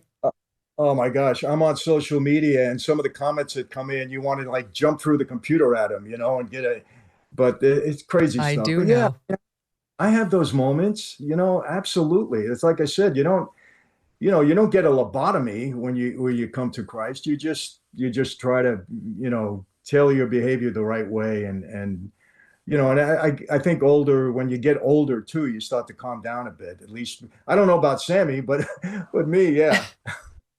He honestly, like, I couldn't believe he had a very different experience, as you know, because he was murdering a lot of people.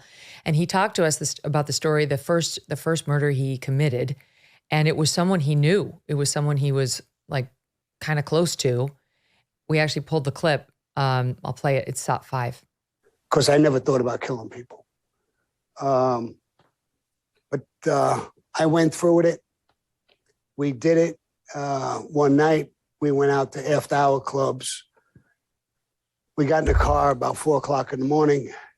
And as we drove away, I shot him in the back of the head twice. I didn't feel any remorse. I didn't feel anything.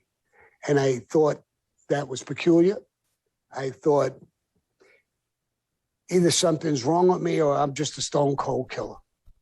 And I'm going to fit in the mafia perfectly. Such an interesting man. And I asked him, Mike, what do you ever think about God, heaven, judgment? And he said, God made me a lion. He made me the way I am. I've thought about it so many times. I've talked to my friends about it. Like I've done so many interviews, of course, right? Like it takes a lot for one to stand out. And for obvious reasons, his did. But how do you factor that in? Your redemption, your relationship with Christ now, and atonement. Megan, again, and I've thought about this quite a bit. And I had a very interesting meeting with Jordan Peterson, who is so analytical. Brilliant. And he asked me, he delved, he said, Michael, how did you do certain things that you did? And I said, well, Jordan, I didn't feel good about it. I said, but I knew I had to do it. So I would kind of step outside of myself and handle what I had to handle very efficiently, and then come back to who I was. And Jordan looked at me and he says, well, how do you know who's the real you? And I said, whoa. I said, you know what, Jordan? That's a good question. I never thought of that. But that's how I dealt with certain things that were uncomfortable for me to do. But the fact that you're able to do them, I don't know what that says, Megan, quite honestly. But, the last thing that I was going to have anybody say about me was that I didn't perform, or I didn't follow an order, or I didn't do what I was supposed to do. So that's how I dealt with it, differently than Sammy, obviously. But look, there was guys in that life. I say this all the time. You talk about a Roy DeMeo, I'm sure you heard his name, maybe a Greg Scarpa. Yeah, These were not good. these were Say it serial again? killers. They were serial killers. They would have been killers even if they weren't in the mafia. The mafia didn't turn them into that. That's who they were. You can't be that kind of person and say, well, the mob made me do it. No, you got to be that person. And obviously, the experience might be enhanced because that's a lifestyle that things like that occur. But it didn't make you that way. That's who you were. And I think what he just summed it up. He said, I'd be perfect for the mob, but he figured that out, that this is who he was, and he'd be a perfect guy to be in that life. For the listening audience, that was episode 352 from July of 2022. If you want to go back and listen to it, 352. So you've been out of prison now, by my count, some 30 years. You've maintained a life on the up and up, created a whole family. You're a motivational speaker. So what are the big takeaways for you? When you talk to people in these motivational speeches, when you talk to your grandkids, like, what are the biggest things you've learned from this life? Well, when you're determined and you have the right support, the right people around you, and obviously for me, it's also a faith issue. You can come out of a bad situation. It's not easy. And, I may have had an advantage because, like I said, I surrounded myself with the right people. And, but I think the message that resonates all the time, and I've done probably over 2,000 speaking engagements, is that if I came out of a tough situation, you can also. And that's what people want to hear. They love a redemption story. Many people are struggling out there, and it doesn't matter what walk of life. I've spoken to the most affluent people, and then obviously people that, are in almost poverty stricken themselves. And everybody is struggling with something, and they want to know how to overcome it. And I think my story resonates in that regard because people do believe you don't walk away from that life without entering a witness protection program and going through the whole, ordeal that you have to go through. And the fact that I was able to do that, raise a family, have a wife and children, have a career and a profession, I think it's motivating to people. Yeah. And, it's amazing, no matter where I go, I always open it up, or quite often I should say, open it up for a Q&A. And you would think all the questions rather are mob related. They're not. The questions are, how did you do this? How did your wife react? Why did she stay with you? What about your kids? What kind of an impact did it have on them? So I understand that so many of the questions become personal. The reason being because those people are either dealing with something in their life or they know somebody that's dealing with something.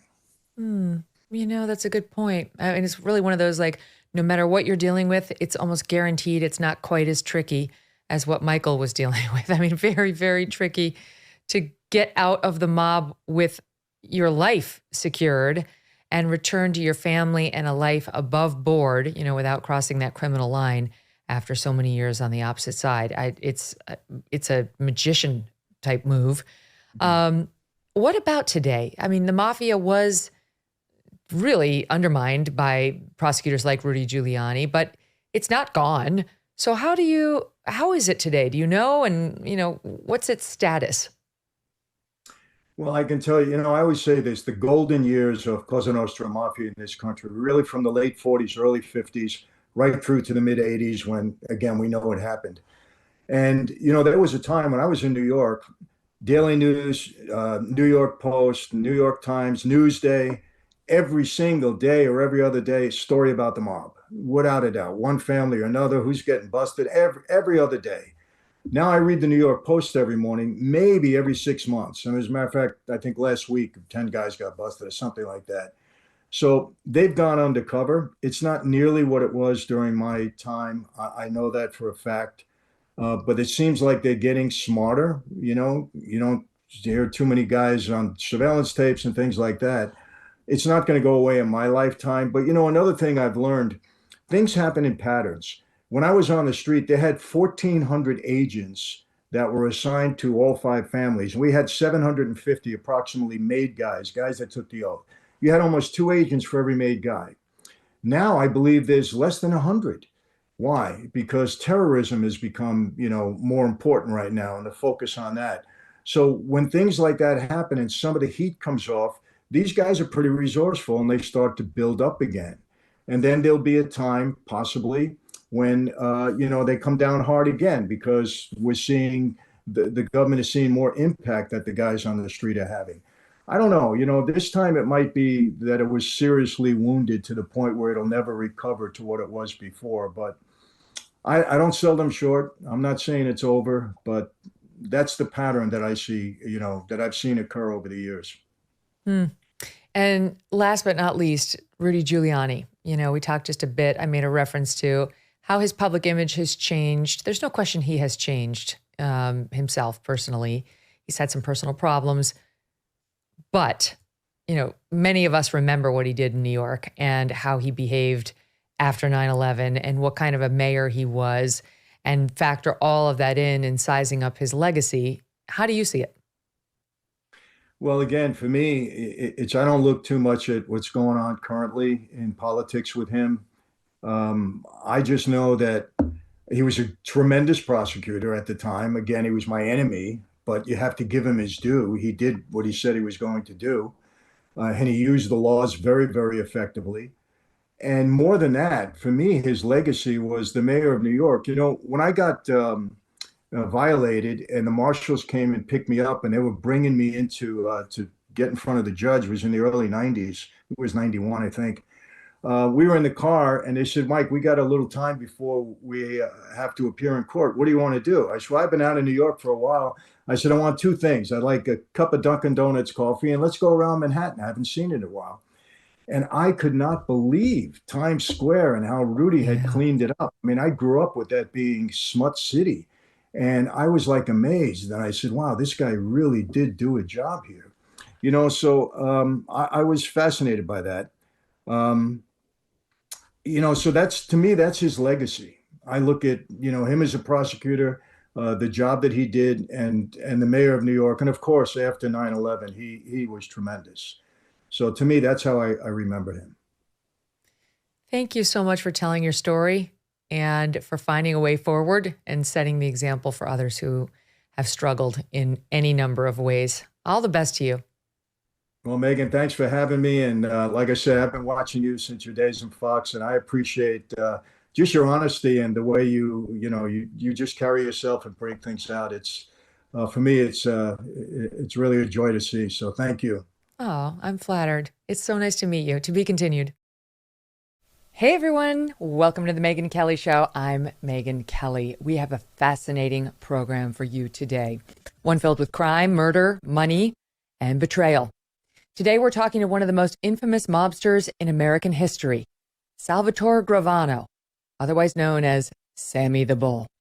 To understand his story, we have to take a step back in time to the early 1970s when The Godfather hit the big screen and changed the perception of the mafia in America. You spend time with your family? Sure I do. Good. Because a man who doesn't spend time with his family can never be a real man. You look terrible. I want you to eat. I want you to rest well, and a month from now, this Hollywood big shot's gonna give you what you want. It's too late. They start shooting in a week. I'm gonna make him an offer he can't refuse. At about that same time, Gravano, a kid who grew up without mob connections in his family, slowly eased into La Cosa Nostra and made his first kill. Over the course of the next 2 decades, Sammy the Bull would rise up the ranks of New York's notorious Gambino crime family, raking in millions upon millions of dollars and repeatedly killing. He has admitted to 19 murders in all, including his own brother-in-law, his best friend, and the Gambino family mob boss, Paul Castellano, in 1985. Deadly messages from organized crime to organized crime and the rest of society. The murder of Gambino crime family boss Paul Castellano yesterday, or the 1979 assassination of Cosa Nostra Don Carmine Galante. Unsolved, very public executions by an underworld that plays by their own rules and their own code of justice. The Castellano murder particularly brazen and defiant, since Castellano was gunned down a day before he was to resume standing trial for auto theft and murder. Organized crime had served up its own sentence. By the late 1980s, the new Don, John Gotti, had named Sammy the Bull his right-hand man. Gotti himself was a ruthless mobster and media darling who dressed in expensive suits and enjoyed the finer things in life, earning him the nickname the Dapper Don. He also repeatedly escaped conviction with, as it would turn out, Sammy's help, which we'll get to, earning him another nickname, the Teflon Don. Remember how they used that about Donald Trump? Well, it was first about John Gotti. But in 1991, everything changed. John Gotti and Sammy the Bull were behind bars, facing a slew of charges, when Sammy decided to flip and do the unthinkable, cooperate with the feds. At the time, he was the highest-ranking gangster to break his blood oath, earning him the ire of mob aficionados who dubbed him a rat. Not since Joe Valachi in the 60s has such a high-ranking member of the mob turned traitor. Sammy the Bull Gravano now joins the ranks of those who have broken the cardinal rule of the mafia, omerta, the code of silence. Sammy's testimony helped send John Gotti away for good. The Teflon is gone, the Don is covered with Velcro, and every charge in the indictment stuck. And resulted in dozens of other mobsters going to prison as well. One top FBI agent says that testimony by Sammy led to the demise of organized crime in New York. Since then, there have been numerous books and movies made about the Gambino crime family, and while some may still consider Sammy a, quote, rat, hundreds of thousands of people are curious fans of his, subscribing to his podcast, launched right around the time our own did, called Our Thing, which is what Cosa Nostra means. In fact, his YouTube channel alone has more than 77 million views. Sammy the Bull Gravano, welcome to the show. Thank you for being here. Thank you. Thank you. It's a pleasure. So let me start with this. After that background, how are you still upright, right? Like, how are you still walking around on 2 feet? Well, the mafia changed quite a bit. It doesn't do certain things, and people understand the story, what happened. That word rat, I mean, they use that. They do that all the time. But in my case, I was offered that position to cooperate a bunch of times. I was arrested all my life. I never cooperated. I was facing life in a number of different cases. But when it came to John Gotti, I was arrested in 1991 with him. And after 11 months, the worst 11 months I've ever done in prison, I've been in prison 22 years of my life. But he wanted me to take the weight so he can go free. He was going to back up the tapes that the government had. And most of those tapes were all lies about me killing union people and taking over, or killing my partners and taking over. None of that was true. But he thought that he would have the lawyers back up those tapes and turn around in a way to say, well, you hear John complaining about him. It's not John.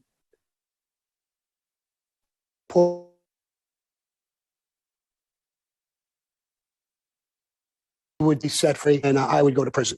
He had the balls to actually tell me this to my face. And that's when I walked away from him, the mafia, and whatever would happen, would happen. I wasn't afraid of it. No, I understand. Well, and let me just jump in because we'll get to that in detail in just a bit. But and what you're basically saying is that you felt he was going to sell you out up the river and you sold him up the river first. But is that why you don't think anybody has tried to seek retribution? I mean, I understand there's been at least one attempt on your life since your testimony against him, allegedly by a family member of John Gotti's. But is that it? Because you did witness protection, you did all that. I can't imagine nobody else has tried to come get you. Well, there was a team that came down when John Gotti was away. Peter Gotti, his brother, became the boss. He said he put together a team to come down and kill me. They found me. They were afraid to even come near me. And they devised all kinds of plans, a bomb, then this thing that spins around and shoots shotgun shells, and that didn't work. Nothing worked. And I got arrested again in 2000, February of 2000, and it didn't get done. When I got arrested, I had, in my apartment, I had 5 guns, 4 guns planted in different places, in my kitchen, in my bathroom, my living room. I expected them to come down, and I had one on me all the time. I was actually waiting for it to happen. And they worked with me. These were people, some people were my crew. One of them was my brother-in-law, Eddie Garofola. And they knew me, and they knew I wouldn't run from it. And they were cowards. They didn't make the move. They were afraid to make the move. And once I went in prison again, that part of it was over. So there was an attempt. Excuse me. They found me, but it didn't work out for them. And it worked out for me. As I said, you're doing a podcast now and so on. Are you at all in hiding? I mean, is it something that, do you need to keep your whereabouts unknown? No, I think the whole country knows where I am. I'm not in hiding. Listen, I went into the witness protection program. I didn't want to go into the program. I had money. I didn't want to go in. I did only 5 years on my first hit, my first pinch. And the government begged me to go in, that they would look terrible if I refused and didn't go in. And we had meetings, and they said, you got a great sentence. Give us something. Come into the program. I agreed to go into the program for a year. I did 8 months in the program. Something came up. A woman recognized me, and they wanted me to start over again. I said, no, I'm not starting over again. I promised a year. I'll give you a year. There's 4 more months. It didn't. They wanted to start over. And I quit and walked away. I went to Phoenix, where my family was, and I stayed there for about another 4.5 years before I got busted again. Since I got out in 2017. This all started, my wife, my daughter did a book. I did a book when I got out in 96. Yep. And she wanted to do a book. We couldn't sell the book. And then somebody came to her about a podcast, and she said, would you work for me? And of course, we're divorced, and give me the right to use you to do a podcast. And I said, of course, I'll help you. And that's how I started. A year after that, or maybe a little bit more than a year, 2 years after that, my son put me on Facebook. A little while after that, he put me on YouTube. Mm-hmm. Unbeknownst to me, I didn't even know it. My phone, I was getting all kinds of calls. And my son laughed one day and said, Dad, I put you on Facebook, I put you on YouTube, and that's what the calls are about. Oh my so gosh. I just stayed on that, and I continued the podcast on that, and it grew to big numbers. I'm almost at 500,000 subscribers, and I got 78 million views. And That's now amazing. I'm doing a whole bunch of other things. And a lot of, I was reading and preparing for this, a lot of men and women in law enforcement, in particular FBI agents, watch and listen to the podcast and the YouTube show, because they say it's fascinating. They've never been able to get this sort of an insight into a real life mobster's thinking, and you talk openly about the crimes that were committed by yourself, by others. A lot of these guys who were covering you or on you back then are listening, thinking, "Oh my God, this is helping me put things together." So it's just all around. You obviously you have immunity now for those crimes, given the deal you struck with the government. But it's a fascinating thing to think about the FBI agents who once tracked you and guys you worked with, now listening to you and are fans of the show. I mean, actually fans of the show.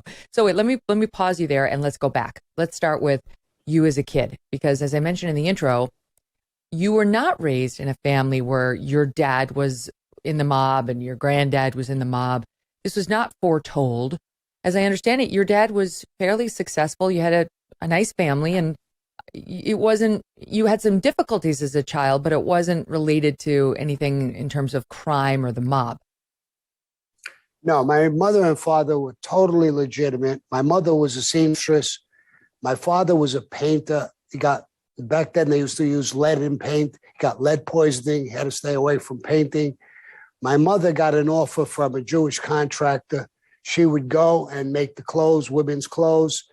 And the guy told her, "Katie, you're great. Open up a little factory and I'll get you work. If you could produce, the quality of work that you do, we'll give you our work." And that's exactly what she did. My father jumped in with her to help her, and they worked together. They had a dress factory, and that's what they did. I had two sisters. Neither one of them had anything to do with the mafia, boyfriends or anything. One of my brother-in-laws was an engineer. The other brother-in-law was a plumbing contractor. Later on, he became in the mafia with me. He became a made member. But before that, before I was in the mafia, I had no relation to the mafia whatsoever. But in Bensonhurst, Brooklyn, it was saturated with the mafia. So it was on every street corner. It was around. As a kid growing up, I was dyslexic. I didn't do good in school. I got left back in the 4th grade, the 7th grade. I had nothing but problems in school. I got thrown out. I never got past the 8th grade. And I was in a gang. And we stayed away from the mafia. We knew who they were. We knew they were dangerous, so we stayed away from them. It was us against the world. And we didn't want nothing to do with the mafia. And at 19 years old, I got drafted. And I went into the military during the Vietnam War. I spent 2 years there. And when you were drafted, you got 2 years. If you joined, you had to do 3. I did 2. I came out and went right back into a gang. And Can I just ask you about that? Why? Because I would like to think that a couple years in the Army would instill a moral code in you that would give you some pause about going back into a life of crime. Well, it wasn't into a life of crime. It was back into being in the gang. I mean, that's what I knew. The only thing I knew, I was taught how to kill and how to do things in the military. And I would have killed people to protect the country. They gave us that bullshit that it was communism was coming here. They're going to rape your mother, your sisters. And so I was brainwashed a little bit by the government. I mean, I never met a bad Vietnamese person. The only people I know who are Vietnamese do my nails or my toenails, and they just seem to be nice people. I've never met Vietnamese people in prison, so maybe they're good crooks. So I think the whole thing was bullshit. So I went right back into a gang.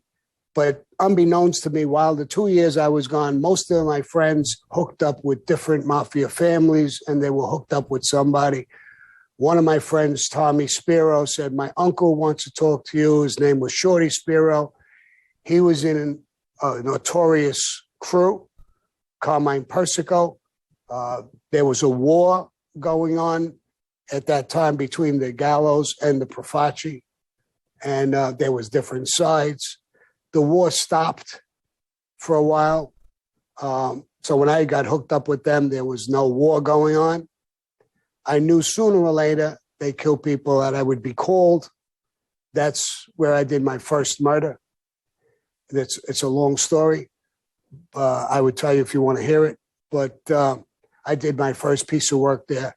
And then Shorty after that had told me, Sammy, go get your clothes. Joe Gallo had come out of, Crazy Joe Gallo came out of prison. He said, go get your clothes. We're going to hit the mattresses. I didn't even know what that meant back then. It wasn't a million movies.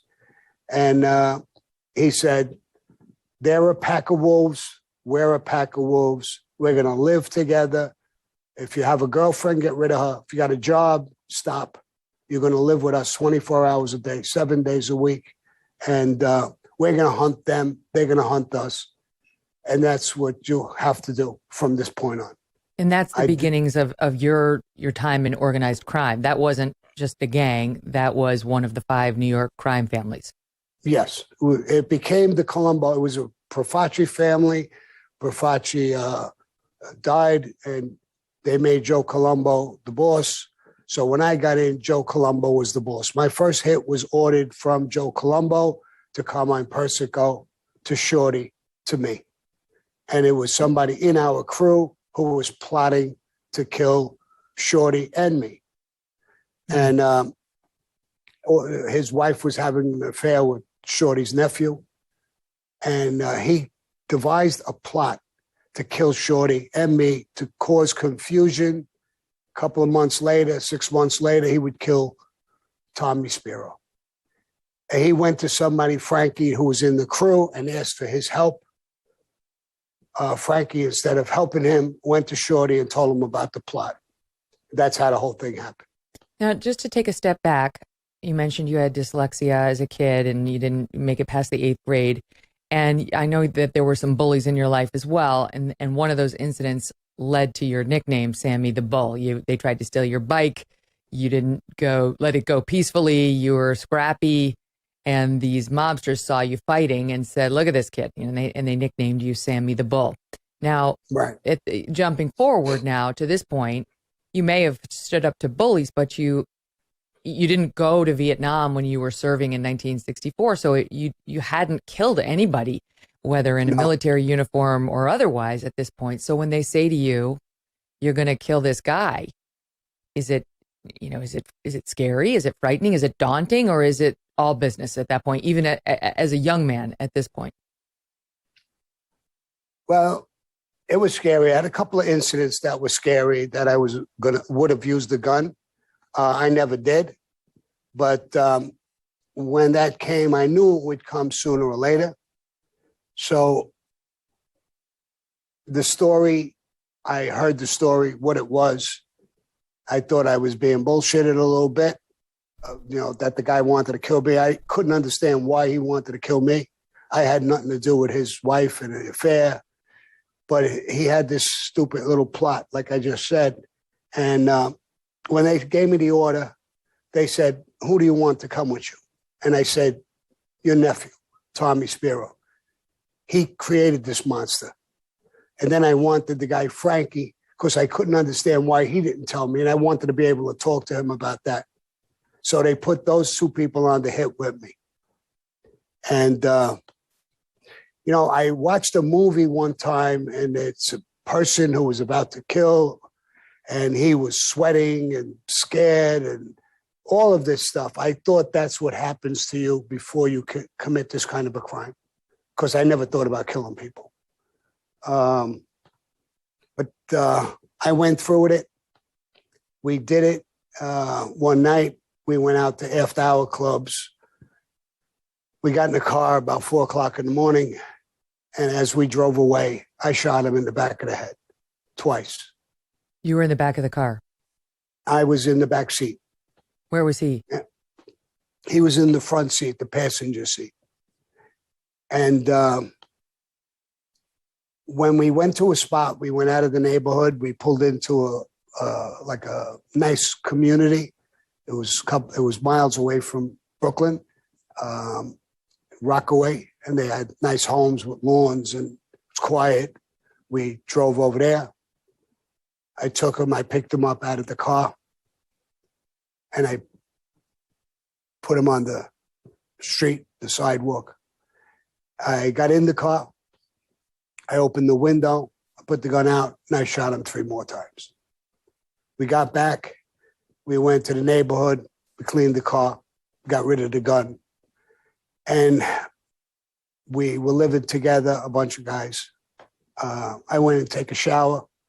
I stayed in the shower quite a long time, the water running on me. And I was waiting for this thing to happen, being nervous and sweating, and it didn't happen.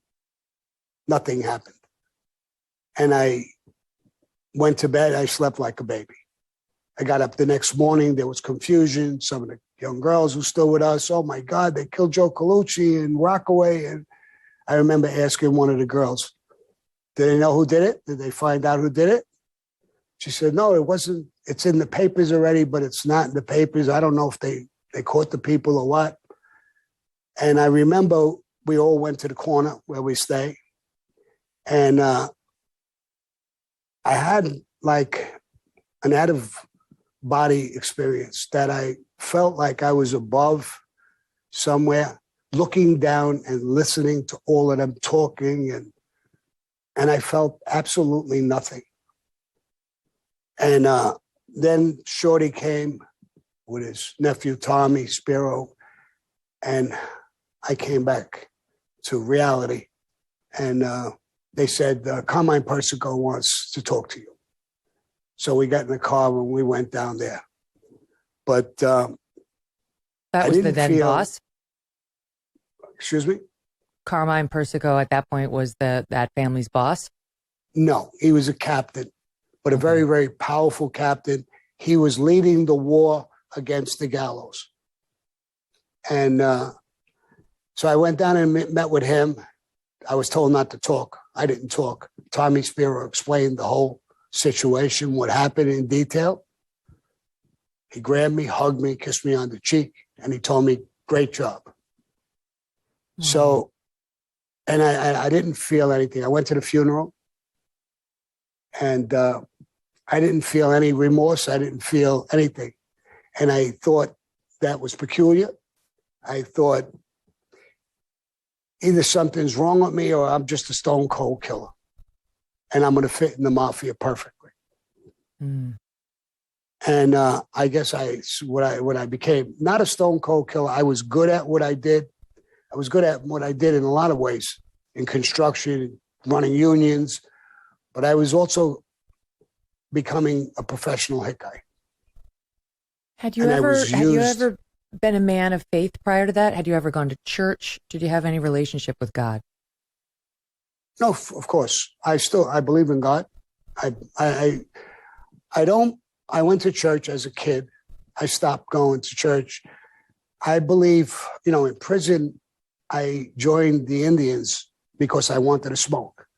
And you'd have to join their religion, and they allow that in prison, in the federal prisons. So I joined them.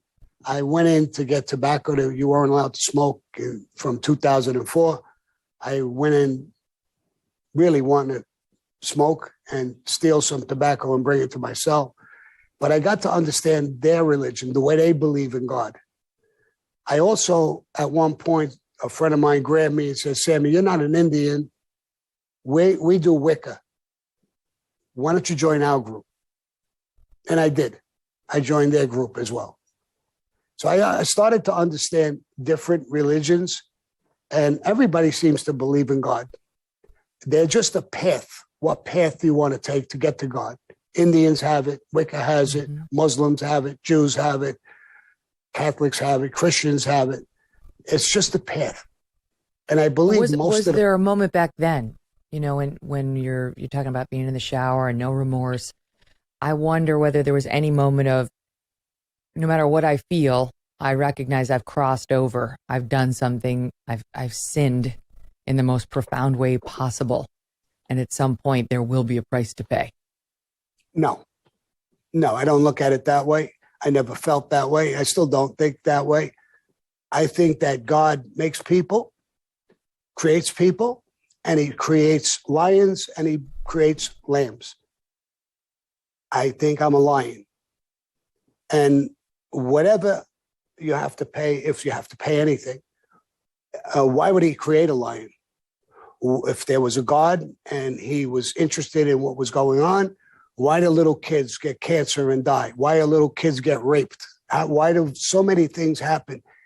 And talking about religions, I mean, I was a Catholic, brought up that way, baptized, communion, confirmation, till I found out what priests do.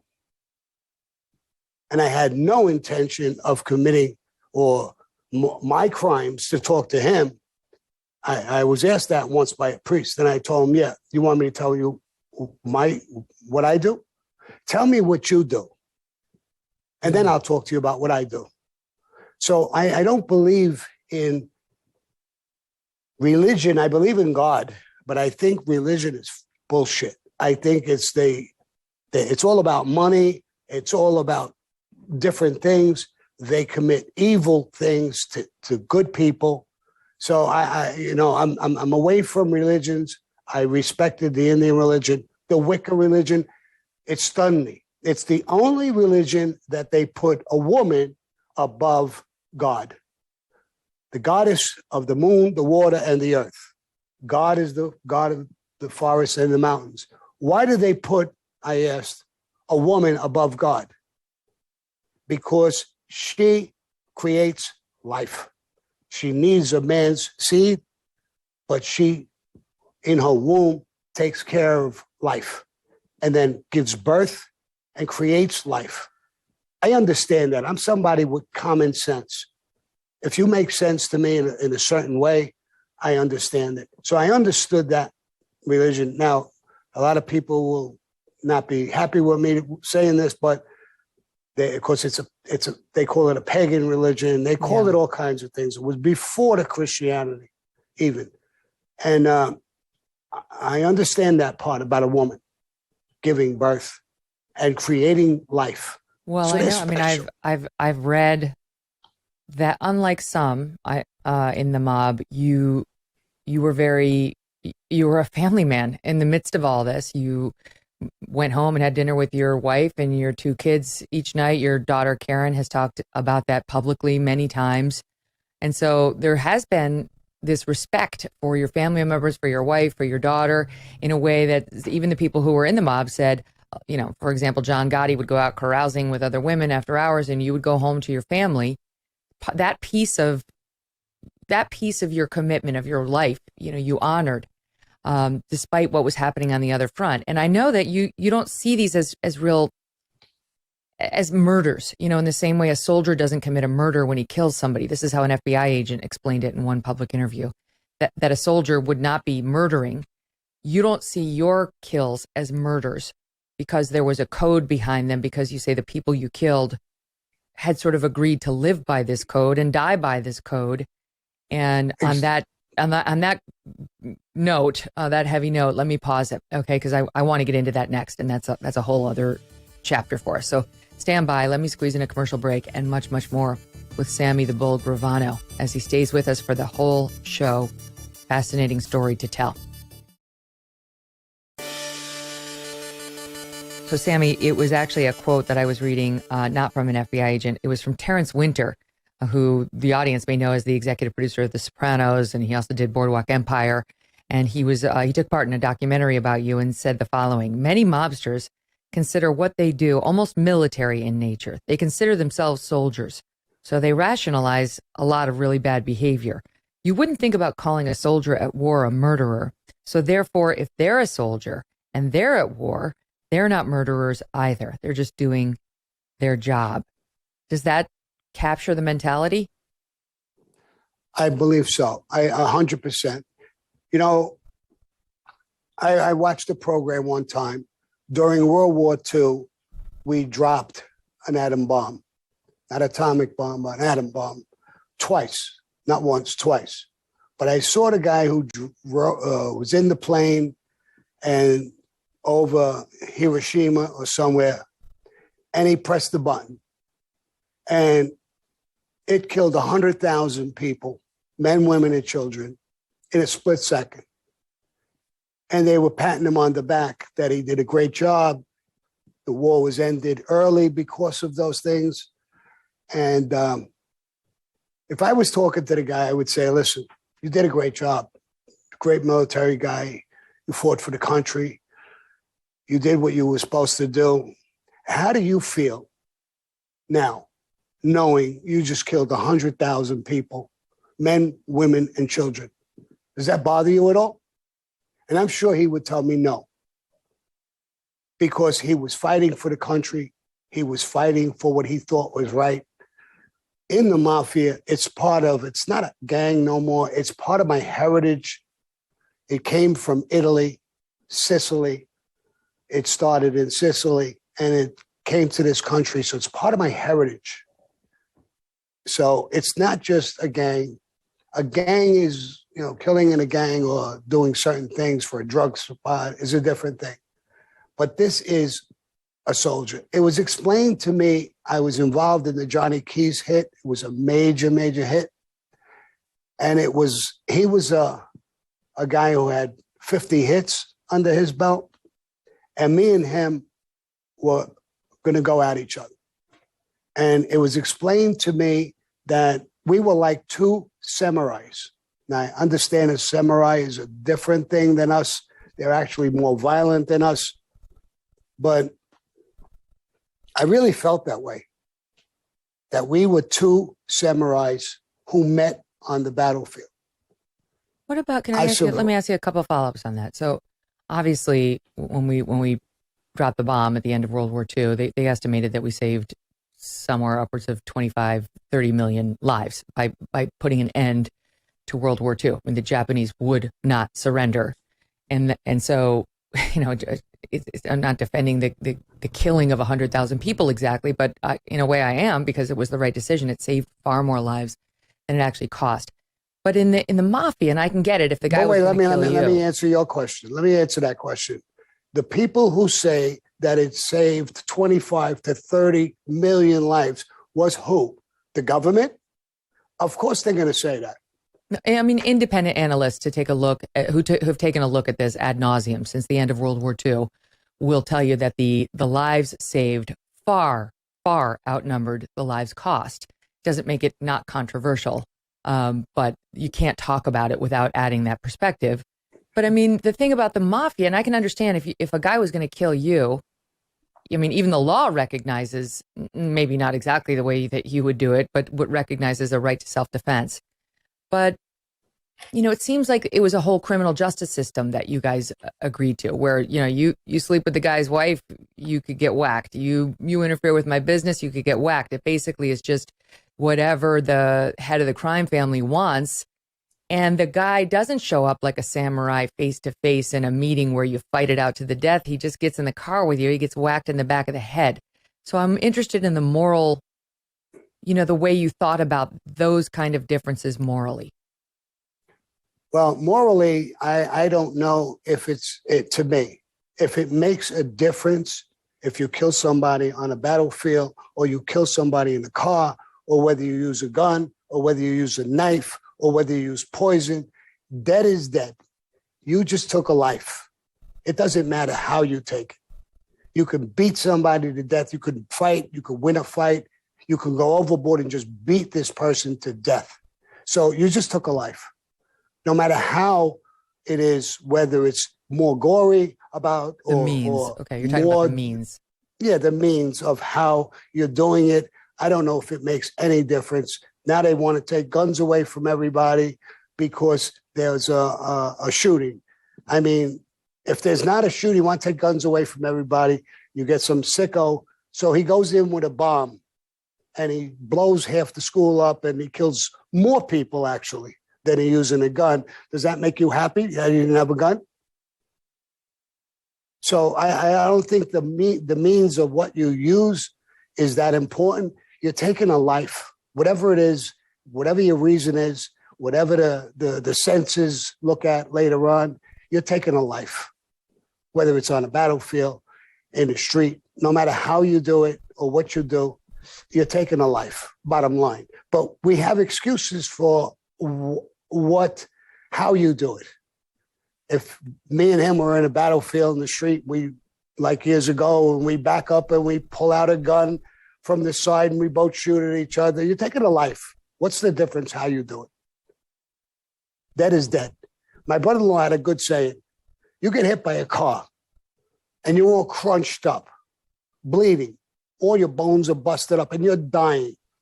Well, then how would you feel if the person ran over and said, it's me, Sammy. He didn't do it on purpose. It's an accident. Does it make a difference to me if it's an accident or it's on purpose? I'm all crushed up. I'm in tremendous pain. I'm about to die. Death is death. I don't So know though. how but that ignores the it moral happens, code. it don't That matter. ignores the moral code. I mean, I agree with you in terms of, you die by a knife, you die by a gun. It doesn't make much of a difference to you. But we're expanding beyond that to the law recognizes some killings as justified. It would not recognize any of the ones that you're talking about as justified. And I think you know that. It's just what you're saying is that in the mafia, you live by a different code of justice. And it's, as I understand it, your position is that you wouldn't run around killing what you call legitimate people. It's, if somebody pissed you off in your social life, he wouldn't be at risk of getting whacked. You only, for the most part, and we'll get to one of the exceptions I know about, but it sounds like it may have been an accident. But for the most part, you only went after people who were part of your world and who had agreed to live and die by this code. Right, exactly. I never killed a woman or a child, and I never killed even a legitimate guy who I didn't get along with or whatever. I mean, I had fights, but that's as far as that would go. I'm not going to kill somebody because I don't like what he said or something like that. We're not complete lunatics. Some of us became lunatics, but I never went to that degree. I lived by this code, and I would willing to die by the code. I told my family when I cooperated, we talked about cooperating. And when I cooperated, I said, if somebody comes down and kills me, don't even be mad. Don't say nothing. Don't do anything. Don't be mad. I broke the code. I understood that I could die for what I was doing. If I could understand it, you understand it. Leave it alone. Wow. So I believe in that code, just like I believe in God, but I don't believe in certain religions, probably most religions. But you got to live by something. And I live by what I was taught by my mother and my father, the legitimate end. A lot of people who would say I was a different kind of gangsters. You talked about the law enforcement. I'm still friends with agents, NYPD, cops, till today, because they were different. We got along. We were friends. They had one life. I had another life. We understood each other. And I was basically a different kind of a gangster. I cared about people. I'm a people's person, basically. My ex-wife and my daughter or my son will say, Dad, you talk to everybody. Yeah, they're human beings. I talk to people. I love people. I like hard-working people. But what about Alan Kaiser? This was a 16-year-old boy who you killed. And I understand your defense was it was accidental. No, it's not accidental, and I didn't kill him. First of all, it was a gang who came, and they actually did movies about this. To our after-hour club, bikers, and I went to that place. I wound up getting a beating. I got jumped by 6-7 guys. My ankle was broke on both sides. I had a cast from my knee down, and I had permission to go after this guy. And it wasn't Alan Kaiser. So I'll tell you what happened. We got in the car, and we were looking for him. One night we saw him pull up in front of a house, double park. A different guy, Aldo Candido. Yes. And I said, that's him. We went back to our club. We got guns. We got a shotgun. Now, it was supposed to be loaded with 00 buck, which will put down a moose, but they were using it for pigeons and playing around with it. It was bird shot. So anyway, Louis Melito had it. I said, pull up to the car. When you see him coming out of that house where the car was double parked, stop. Ask him for directions like we're lost. I was laying down in the back seat with a cast on my leg. there was a driver, and Louis Melito was in the passenger seat. I said, when he gets to the car to answer you, I'll shoot him in the face. Louis Melito rolled down the window when he came out. And he must have been told the night before that what they did was to a made guy, me. And he knew he was in trouble. So as soon as Louis asked him for directions, he started to run. Louis jumped out of the car, threw a shot at him, hit him in the back. He kept running, didn't put him down. He kept running. This kid, Alan Kaiser, and I spoke to the family and everybody about this.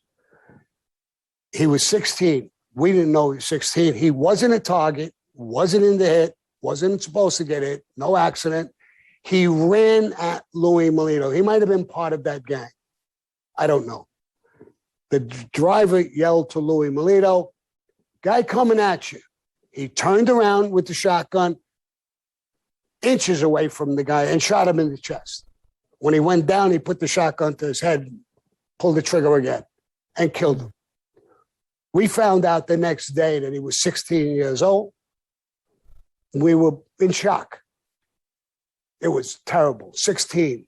The number itself shocks you. But why did he run at Louis Melito? Why did he do that? He wasn't the target. Nobody was shooting at him. He could have ran back at his house. He could have went the other way. He could have just stood there and never got touched. So now whether he was on drugs, whether he was part of the gang, I don't know. You hear stories. Just for the record, his family says he was not a gangster. Quote, he was just an innocent kid walking home. No, not a gangster. He's 16 years old. He definitely wasn't a gangster. He could have been a gang member. Or he knew this guy because the guy was in his house. So the family can't deny that. That guy was in his house. They were together. He came out. The other guy came to the car, and he was on the side. Nobody was going to shoot him. And the family recognizes that too. I talked with the sister, and she said, I don't know what made him do that. Now, people will say that I killed a 16-year-old kid. First of all, I didn't shoot him. Louis did. But it doesn't matter. If I could have shot him, I would have. I'm not trying to make myself a good guy. I didn't shoot him. But the police found him exactly where it was in the street where he got to. He came off the sidewalk into the street after Louis. Not on the sidewalk with his books coming home from school, like you hear some stories. None of that's true. Now, it was a shame. We were sick about that he was 16 years old, and we were confused why he even did that. And he wasn't a target of the hit. We weren't even looking at him. But what would you expect? What would I expect Louis to do? The guy is actually a foot away from him. What is he supposed to do? Just stand there and wait for the guy to grab him and tackle him to the ground or do something? He's on a hit. You know, obviously, this is why we don't choose a life of crime. This is why we don't go to murder people in neighborhoods and take the law into our own hands, and why the law prohibits it, because bad things can happen. And that's why there's something called felony murder. You're in the process of committing one felony and you accidentally or otherwise commit another murder, you're going to be charged for it, even if it was an accident in the course of the felony, because the law recognizes creating extremely dangerous situations can lead to more danger. And I'm charged with it because I'm part of the murder, not the shooter, and he wasn't the target, but I still get charged with it. And I understand that. That's why it's on my list of 19 people that he's there. I mean, I get it. But I did give a courtesy to the family. They talked to my daughter. They talked with my son. And they wanted to talk with me. And I did talk with them. I took the time to explain what happened and why. Nobody wanted to kill this kid. They understood that. I don't know what they told you or told anybody else. And I know that the Gottis instigated these people saying that I killed their son or their brother, 16 years old, I'm a baby killer. That was brought up by the Gottis who were trying to make me look bad or make it look worse. And I know how it was brought up. And like I said, this was talked about with the families, the whole thing. It was talked about with the police. And it's not, I'm not saying it was a good thing. It was a horrible thing. But it's one of those things that happened. I mean, if I see a murder, I think I'm a pretty tough guy. I see somebody shooting at somebody, I'm not going to run at the shooter. He's got a gun. No, I got it. Let me pause you there. Let me squeeze in one more break, and we'll be right back. Much more to the story with Sammy the Bull Gravano as we continue right after this. You're saying my father's right. I mean, what you said. I hear this bitch behind my back talking about my father. Do not say nothing when my back is turned. Say it to my face. And automatically, I just black the out. I don't give a if he's a rat or not. You say it to my face. Check my bloodline, bitch. I'm coming for you. You want to keep talking about families? Let's talk. You want to bring up families? You want to get my daughter into this? For my daughter, for my father, from everybody that you spoke about. I will take a piece of you every time, bitch. This is why you never talk about families. Look at the outcome. Now that blood was drawn, things will never be the same again. Okay, so that was the bulk of that clip is Karen Gravano, Sammy's daughter, who was one of the stars of the show Mob Wives, which I confess I absolutely loved. And she was very open about what it was like to grow up as your daughter and sort of how she slowly became aware of what you did for a living and how she could tell, obviously she's fiery and feisty, but how she could sort of tell that you were an important man, the way people greeted you, the way people showed you respect. And I know, that must have manifested in your life too, sort of getting into the clubs in New York. And I saw the ABC documentary where you talked about, you looked at the Manhattan skyline and said, I own this. I own it. I built it. I control it. So can you talk to us a little bit about that piece of your history? Yeah, well, I became very powerful in the construction industry. And one day we were on the other side in Connecticut, I believe it is. And we were in a fancy hotel and I went out on the patio and was smoking a cigar, I think. And I looked at the skyline at night. Manhattan is gorgeous, lit up at night. And the guy who was with me said, "What are you looking at?" I said, "Look at this. Look at the beauty here. It's absolutely stunning. It's gorgeous." And I'm part of building this whole thing. I mean, you can't get a job at this point in my life without some sort of a wink and a nod from me saying yes or no. I mean, I became very powerful in the construction industry. Paul Castellano had me under his wing because he loved construction. And he was part of the reason I became very powerful in the construction industry.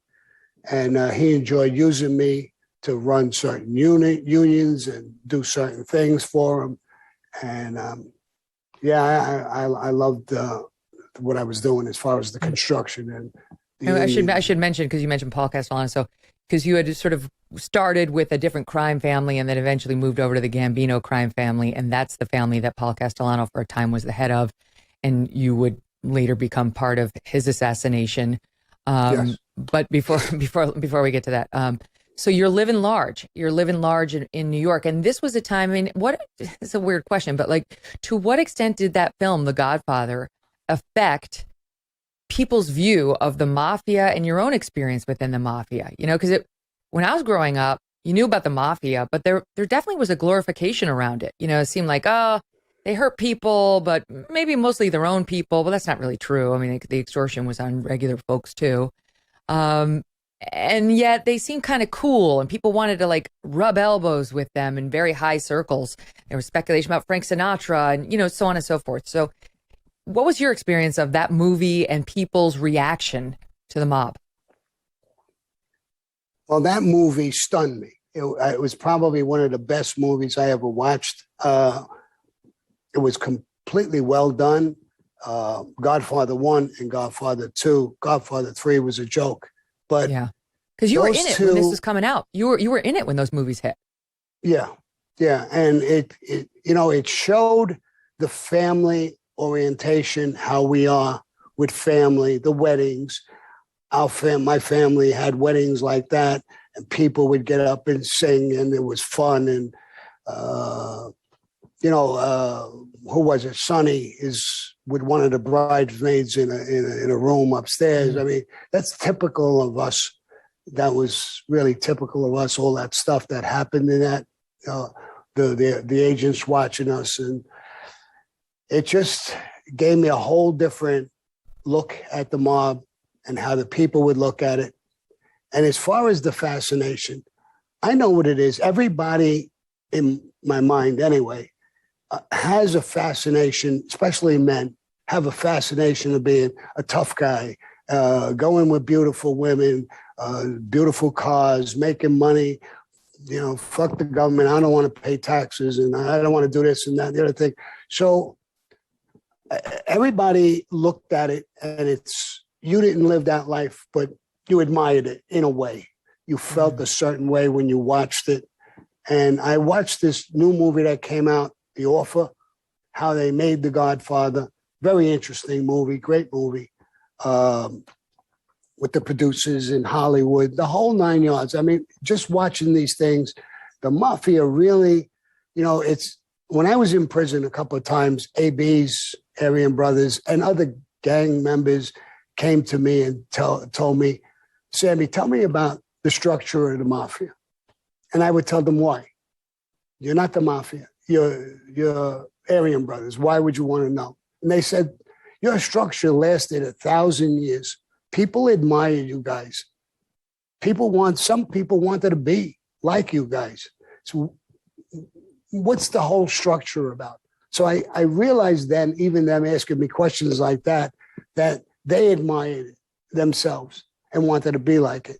My answer to them was, we're not savages. We don't kill outside our organization. Where everybody in the mafia at one time or another has been involved in a murder, 99%. So how do you control that group of people?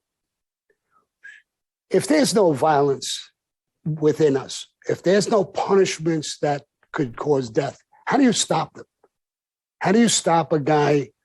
What are you going to do? Cut off his tie? Slap him on the wrist? He's not going to listen to you.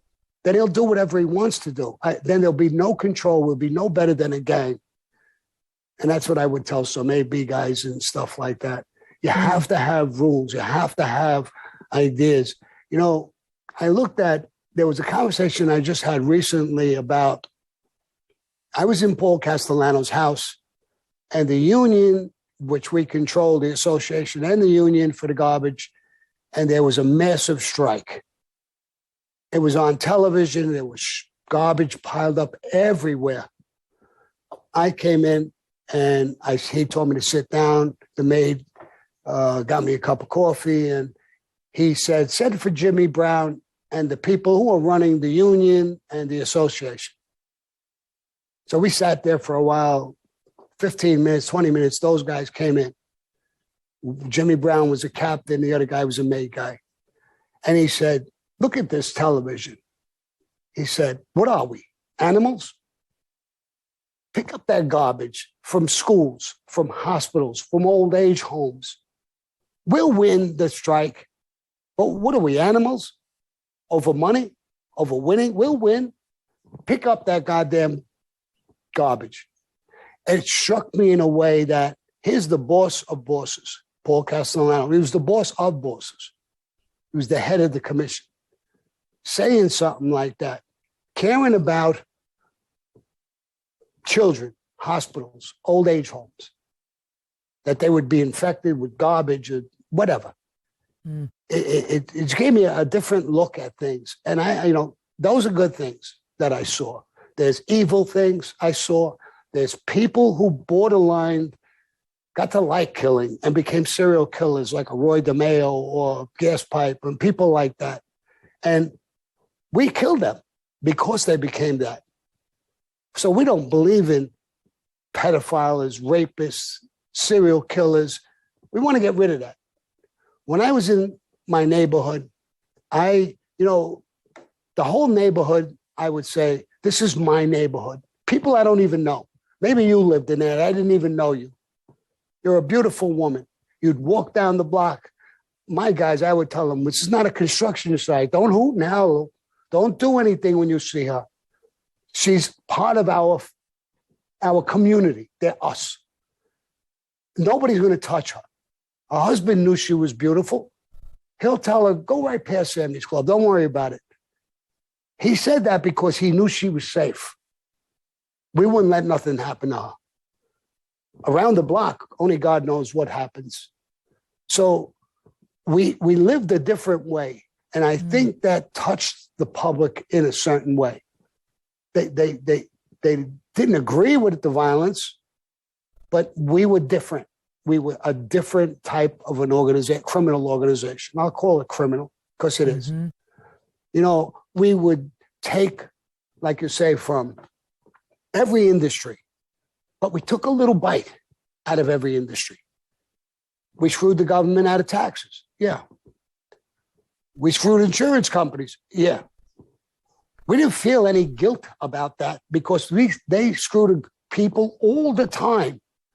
My mother and father that broke their back and were so legitimate. I don't even know how I became a gangster, to tell you the truth. They were so legitimate, so honest. But they were taken advantage of by unions, by the government. So I have no sympathy for government.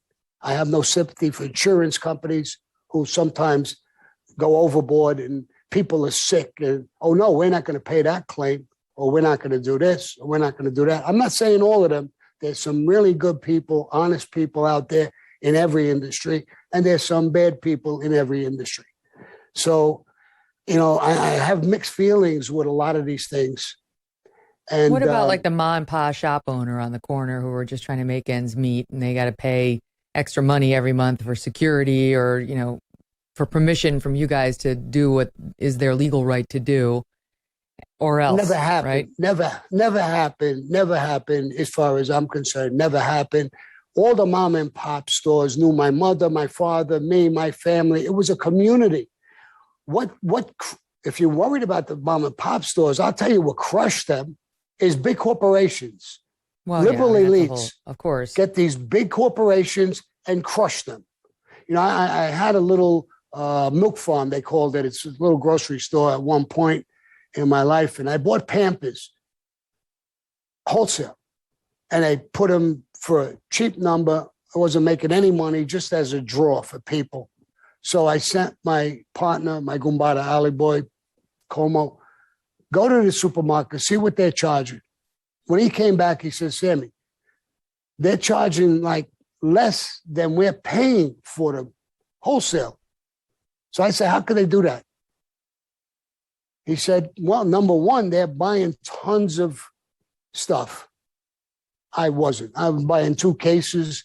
They're buying 4,000 cases. And if they want to make a sale and do the same idea that I have, how can I compete with them? I took the 2 cases of Pampers and threw them out. I can't compete with them. Okay. So this is what happened in small business, got crushed. But the mom and pop stores, I mean, I've never, ever thought about, we love these people. We knew them.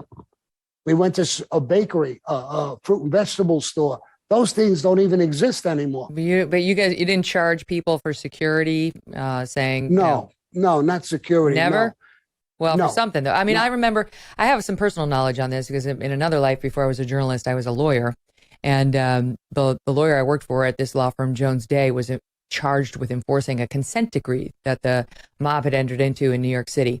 And that meant the mob admitted it had done a bunch of things, and we were responsible for making sure it lived up to its promise not to keep doing them. And, you know, the sort of the harassment of small business owners was on the list, money laundering and so on. That was another thing. But, you know, this sort of smaller crime, smaller than murders and so on within the family, that's one of the reasons why people don't like the mafia, right? Like, it's not all within your own family. There are innocent people who get hurt and who have to pay unnecessary money that they shouldn't have to pay, and who could get hurt if they don't do as told. Well, listen, like I said before, you know, there's good and bad in every organization, and there's bad guys in the mafia who would do something like that, do a lot of things like that. That wasn't our norm. Now, I would do that with a disco or something to like protect, when you talk about protection money. If you could mention my name, nobody could come in and bother you. mafia-wise or any other way. I'll take care of your problems. But I didn't cripple them. They gave me a pay or they gave me something that helped them. I don't look at it as hurting them, shaking them down. It's like a rent. It's like anything else or any bill that you pay. And in most cases that I did, it was a reasonable pay. What I did mostly is use my power to help grow a company, and I would become their partner. I'll give you a quick example. There was a guy who had a small little container company. He'd go to houses and put the container, you're moving, you put all your garbage in that container, and he's making money. The containers were garbage. And I got to like the guy. I went to him and I said, listen, I got connections in Jersey. I could get the best containers and I could increase your business. So we had a conversation. I said, I don't want any contracts or anything like that. We could work on a handshake. How much do you make a year? And he said, about $100,000 a year. I said, how about we go partners? The first $100,000 you make, that's yours. That's what you make.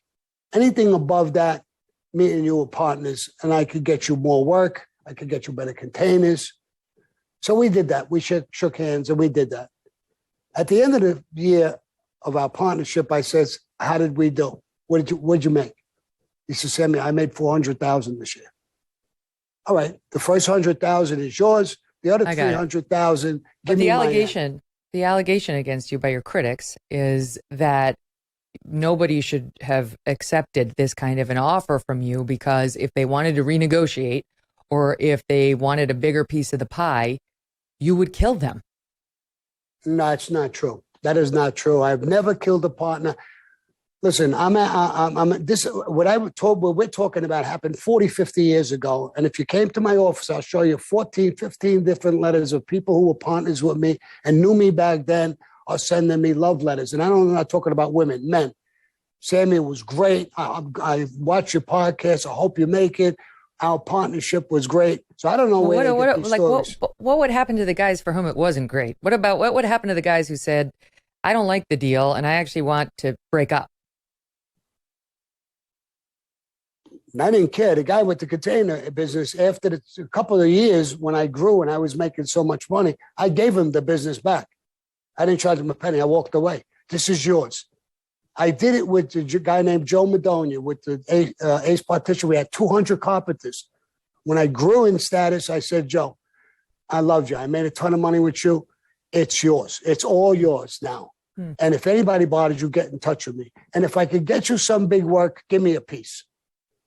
And I got a letter from him in my office now, a letter from him, loving the partnership, the relationship we had. Now, what would happen if a guy wanted to take advantage of me in some way, or throw me out, or push me out, or do something on his own? He wouldn't be happy with it. He wouldn't get killed. It's not a killing in my eyes. It's not a killing offense. But I was powerful with unions and everything. I could be a tremendous pain in the ass, and that's what I would be. If he's going for if he would go for jobs, I would tell him, don't give him no work. Yeah, well, I imagine if Sammy the Bull tells you don't give this guy any work, you don't give the guy any work, because there's a lot of power behind that name at that time, especially. So that leads me to Donald Trump, because there was speculation in the press when he was running for president that he had mob ties. No one could ever get him on it. Like, the press tried to get him on everything. None of that was ever proven, but it reminded me of this one exchange he had with David Letterman. This is before he ran for president back in 2013, where he was asked, because this is a guy in New York City real estate. He has to deal with construction and some of the industries that you just mentioned, unions all the time. And here's how that went. This is Sot 11. Have you ever knowingly done business with what I like to call organized crime? Have they ever stopped by? I've really tried to stay away from them as much as possible. But have you ever had a case where a guy stopped by and said, Donald, we're going to handle the linens? You know, growing up in New York and doing business in New York, I would say there might have been one of one of those characters along the way. But generally speaking, I like to stay away from that group. Yeah, well, I think that goes without saying. But sometimes they don't let you stay away from them. There's truth to that. But if you're smart, you can stay away. You have to stay away and just sort of lead your life. You don't want to get involved. Although I must say, I have met on occasion a few of those people. They happen to be very nice people. You just don't want to owe them money. Yeah, I understand. Don't owe them money. But now, I've heard you talk about him before and sort of said, like, you knew not to, don't go there. You knew. No, here's what it was with Donald Trump. He was smart. He was a good builder. He was a great builder. He was pretty honorable with the people he dealt with. He had a group of ex-FBI agents for security purposes. So I knew that. So you could push on him a little bit. I tried, but couldn't succeed. What he's saying is right. He knew we were there. He knew that he had to deal with situations, but he built it as a business guy. You couldn't go up there and try to talk like this guy was talking. You're going to threaten him. You would be arrested in 3 minutes. Those agents were around him 24/7. So I backed away from him because there was nothing I could do. A guy named Eddie Garofalo had a demolition company. He did a job for him. He was able to reach some people in the company, but it never went to his level that we know of. And he didn't want to deal with us. I left him alone because I thought that was a bad problem. He was a legitimate guy. I didn't want to go try to threaten him because I thought we would go to prison. So we left him alone. There was plenty of people who wanted to deal with us. So to go up there like a thug and walk in his office and try to threaten him, you would go to prison for sure. So I don't think anybody bothered him. I'm going to give you a quick example of a news reporter, a woman, who called me one day and told me the same thing you're telling me. You were very powerful during the 80s. And he was a big builder. You must know something. They're asking me after he became the president. So I said, I really don't know, just what I told you now. That's what I know about him. I really don't know any incidents that he's done anything, if that's what you're looking for. Sammy, please, come on. She's begging me for information. It'll just be between me and you, which I knew was bullshit. That's not going to happen. She's looking for information. It's not going to stay between me and her. So I felt like goofing on her. And I said, listen, it's just between me and you. Sammy, I give you my word. Nobody will ever know. I said, all right. There was a drywall job I wanted. I knew this beautiful woman was a friend of mine. She was a hooker. So I hooked it up with Donald Trump, me, Trump, and her. We had a menage a trois. And I couldn't help it. I started laughing. So she said, you're lying. So I said, I'm not lying. You keep pressing me. And she was asking me, what's her name? What's her name? Why? What do you care what her name is? You're not going to say nothing. Why do you care? So you should have given it to BuzzFeed. It would have been printed on the front page. Yeah. So now she's laughing. I'm laughing. And I said, listen, there's one thing I definitely would never do with Donald Trump. I don't dislike him, but I would never have a menage a trois with Donald Trump. That's for sure. So... My head. Wait, can I just let me pause this right now? Just have a bit of breaking news at this moment. You just mentioned him, the movie Godfather, and Sonny Corleone. James Caan was the actor, played that role. Just died. Just got that news in. 82 years old. James Caan just died. Wow. So sad. Yeah, what an icon. Yeah. You know, he was hooked. What do you mean? He was in the mob. What? James Caan was hooked in with the mob. That's the guy who played Sonny, right? Yeah. What do you mean? I was there when he came down and asked permission to be in that movie. I was there with Carmine Persico. Joe Colombo gave him. Who did he ask role permission of? To be in the movie. But who is he? Whose permission was he seeking? Joe Colombo's, and he came to Carmine Persico because there was a guy, Andrew Mush, who was friendly with him. Matter of fact, Andrew Mush, who was a captain in the Colombo family, became godfather to his kid, or vice versa. They were real tight all their lives. So he was connected with the Colombo family. Wow. So at some point in his, when he was being cast for The Godfather, you're saying he had this connection? Yes. Wow. Yes. I was there when he came down, and they said he's an actor, he's coming down, and they played the part. They brought him over to Carmine to his permission. And you witnessed him asking for the permission? No, absolutely. I was there. What did he say? No, he asked for permission. Carmine told him, I'll talk to Joe Colombo. I'll make this happen. Don't worry about it. What he did is he put him in Andrew Mush's hands tight. You know what I mean? He might have got the part anyway, but they played this whole little game with him. But they became super close. One became the godfather of one of the kids. And you can look that all up. You can see that. But wait, I'm confused because James Caan was a successful actor, I think. I don't have his whole bio in front of me, prior to the Godfather. So are you saying he was young? He was young. I don't think he was a major actor. He could have been an actor. Oh, of course he was an actor, but I don't think. But he wasn't in the mob like you were in the mob. You're saying ties, like connections, friends? What does it mean? Yeah, it's an associate. It's an associate of the mob. In other words, he's on record now with the Mafia as an associate. He's not a made member. He's not one of us, but he's an associate of the Colombo family, just like family. Sinatra was.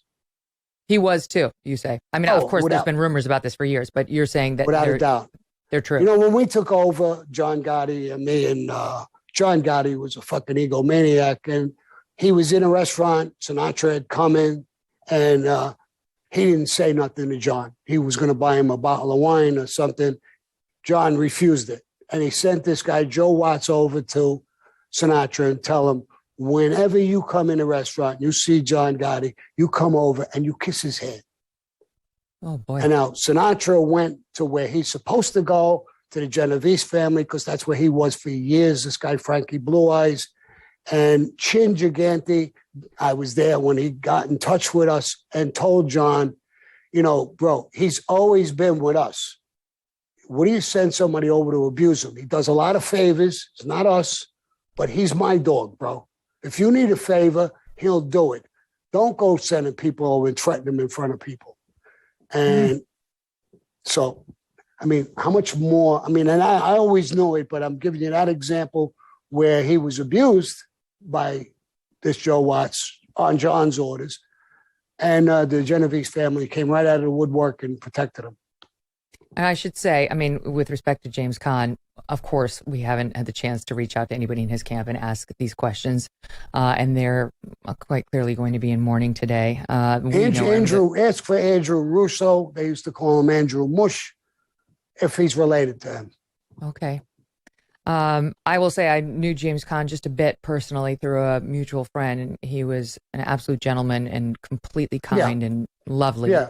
And I'm not saying anything bad about him. No, I know you're not. No, I know. I just don't. I feel uncomfortable if none of this is true, disparaging him on the day of his death, and I haven't had the chance to check it out myself. So, with respect to you, not saying it isn't, just don't know. I want to make that clear to the audience.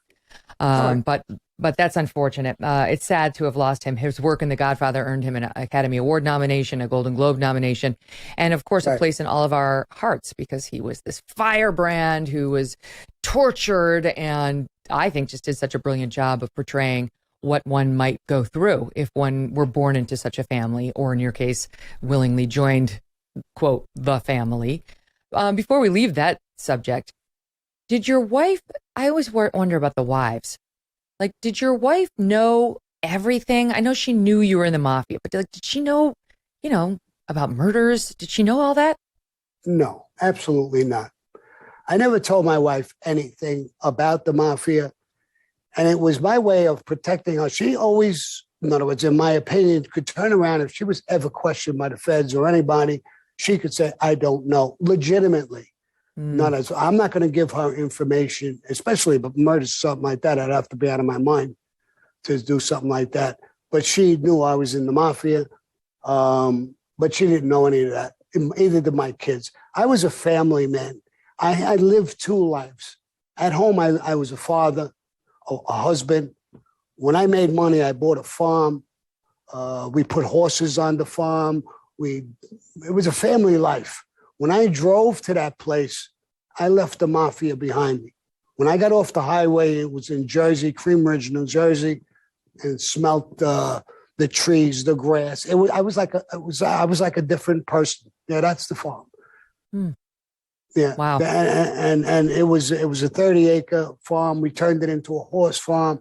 We lived great times in there, fun, holidays, 4th of July. So when I left on a Friday, took off, usually staying there on a Saturday and Sunday with my family, and we did all great things. When the FBI went up to Cream Ridge, New Jersey, they went to every restaurant, everywhere I went, asking people, about me, and not one person said anything negative. When I sold it, there was a woman who was she sold it. She asked me for a cart where the kids sit on it and they could drive it. So I had said, I'm not going to sell it. It's part of the farm. And when I did sell it, I told them that cart isn't for sale. And I gave it to the woman. She told the feds.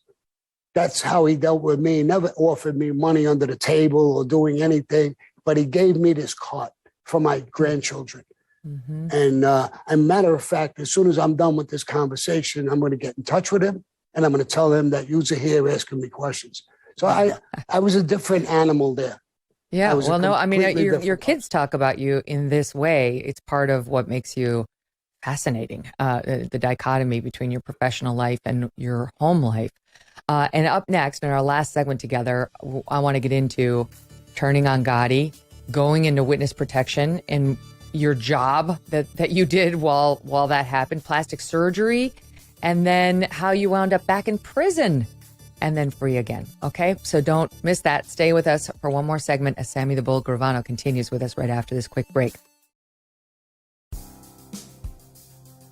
My team specialist has been looking into the James Caan thing during the break and says, indeed, Andy Mush Russo, part of the Colombo crime family, was a longtime friend of James Caan. And at one point, James Caan did indeed offer to post Mush's bail money when he was accused of a crime. And this Andy Mush Russo was indeed godfather to one of James Caan's children. So to be continued on that front. There have been reports that Caan had this connection, though I've never heard it directly from somebody who was actually in the mob. So we've gone to a different place. Okay, Sammy, you and John Gotti wind up running the Gambino crime family, the Genovese crime family, and John Gotti's mob boss. He's the boss of the family. You become underboss, and you guys for years and years were very tight, very tight. And then, as I understand it, and as we said in the intro, things went downhill. And I don't want to spend too much time, as it's been talked about a lot, but they went downhill when you were both in jail together. You thought he was going to turn on you, and I know you say that's why you turned on him. You went to those two agents who were following you around all the time and said, "Let's talk about John Gotti." Now, his defenders say bullshit. They're like, that's Sammy trying to cover his own butt so he doesn't look like a rat. John Gotti wasn't going to turn on Sammy. And they basically just call BS on the whole story. So what do you want to say about that? Right. I mean, I've heard that. They said there's millions of hours of tapes. It wasn't millions of hours of tapes. There was. But the up in the apartment, there was a small amount of tapes. 4 or 5. It was up there for months. But we didn't use the apartment. A lot of times when we did use the apartment, we didn't talk about anything. There was a couple of times that I wasn't in the apartment, and he was sitting with Frank Gulicasio. Now, when people talk about it was all bullshit, I mean, it's made up. There's agents, New York State Organized Crime Task Force, that heard these tapes, listened to the tapes, and knew exactly what was going on. But I'm going to give you one story that's going to blow all that other stuff away.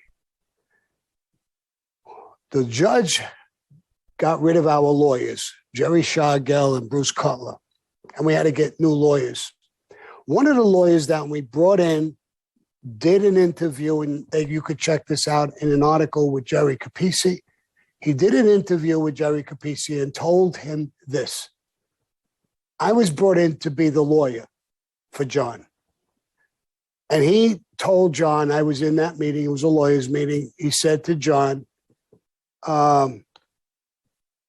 you can't beat this case. Your tapes are devastating. The 4, 5, 6 tapes out of all the rest of them are devastating. I could try to work out a plea agreement. And John said, no, I'm going to beat the case. I got a secret weapon. So Bruce Cutler, what did I just say? His name was. That big lawyer. But anyway, he said, well, tell me your secret weapon. How are you going to beat this case? And he says, I'm going to throw Sammy and Frankie under the bus, and I'm going to go free. We all laughed. Sounded like a joke. The lawyer never came back. When he did the interview with Jerry Capisi, he told him that story. He says, I never went back because I didn't want any part of that strategy. But John continued with that strategy because when he was in the apartment with those tapes, he had planned to kill me. And you can't just kill an underboss who's very powerful, big money earner. The whole family likes you. If you could kill him, you shake the whole family. If you could kill him, then you could kill all of us. There's a guy who's the most loyal guy to you. He's rigging your cases. He's killing people for you. If you could do that. So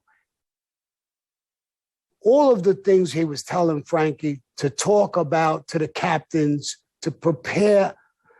Sammy's killing his partners. He's killing union guys and taking over the unions. He wanted that to go out so that when he kills me, he would have a justification. That is on those tapes. We looked into what John Gotti was saying on those tapes, and indeed, it's very negative about you and your alleged behaviors. So I see it. Forgive me for skipping past some of this, but this has been out there. So you wind up saying you're going to cross me. I'm going to cross you first, and you'll wind up going to jail, which he did for the rest of his life. You got a good deal, a sweetheart deal, where you're supposed to go away for 5 years. You really only had to serve less than 1 year because you'd already served 4 prior to the deal being cut. Hold up. You're a little bit off. Okay. I took a plea with the thing, not for 5 years. I took a 20-year plea. I got sentenced to 5 years because of the cooperation that I did. I took a plea for 20 years. Got it. And I didn't do a year. I did over 4 years. You got some good time off of the 5. So I did almost 5. When I got sentenced, I had 7 months to go on what I got it. It's immaterial. The point is, it wasn't a lot of jail time for the feds what to I give did. you. Absolutely, for what you did. So the deal is you're going to go into witness protection, as we mentioned at the top of the show, for a while. Yeah. And can you just tell us, because I read that you did something with pools. Where did they send you, and what was the job? And did you actually run around like looking after people's pools for a year or two, or selling people's pools? How did that go? Well, when I first got out, I went in the witness protection program for 8 months. I promised them I would do 1 year. They were begging me to go in the program. I didn't want to go in. I had plenty of money. They said, you're going to make the government look horrible. Come on, you got a great deal, 5-year deal. Give us something. Go in the program for a while. I gave them a year. I only wound up doing 8 months because I met a woman there I was talking to and hanging with a little bit. And she recognized who I was. And they came back in and they said, we're going to take you and move you to another state. We're going to start from scratch. And I said, no, I promise you a year. I'm in 8 months. I'm not doing it. They said, you have to do it. That's the rules. But like while you were doing it, I'm interested in your life while you were doing it. Like, how does a guy who's in the mob and doing the stuff you're doing go to like looking after somebody's pool and claiming that you have this other name and this fake background? You know, what was that like? No, I wasn't doing it while I was in the program. And I changed my name. When I left the program in 8 months, I changed my name back to Salvatore Gravano. So I wasn't walking around with the name. Am I wrong? Jimmy I feel like Moran.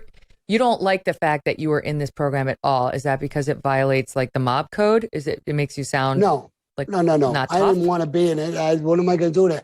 You can't have any contact with your family or friends, or there's all kinds of rules. I just did 5 years in prison. I'm not going to live by a whole bunch of set of rules.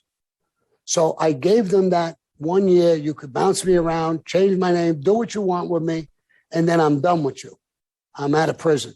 Mm-hmm. So I didn't want to stay with these rules. Did you go to people's cocktail parties? You go to like the barbecue of the neighbor next door and say, what was the fake name again? I can't remember the fake name. Jimmy Moran. Did you say like, hey, Jimmy Moran, and like, come on over, we'll watch the Super Bowl together? Like, how did it go? No. I was just running around. I was 55 years old, I think I was, or 50-something years old.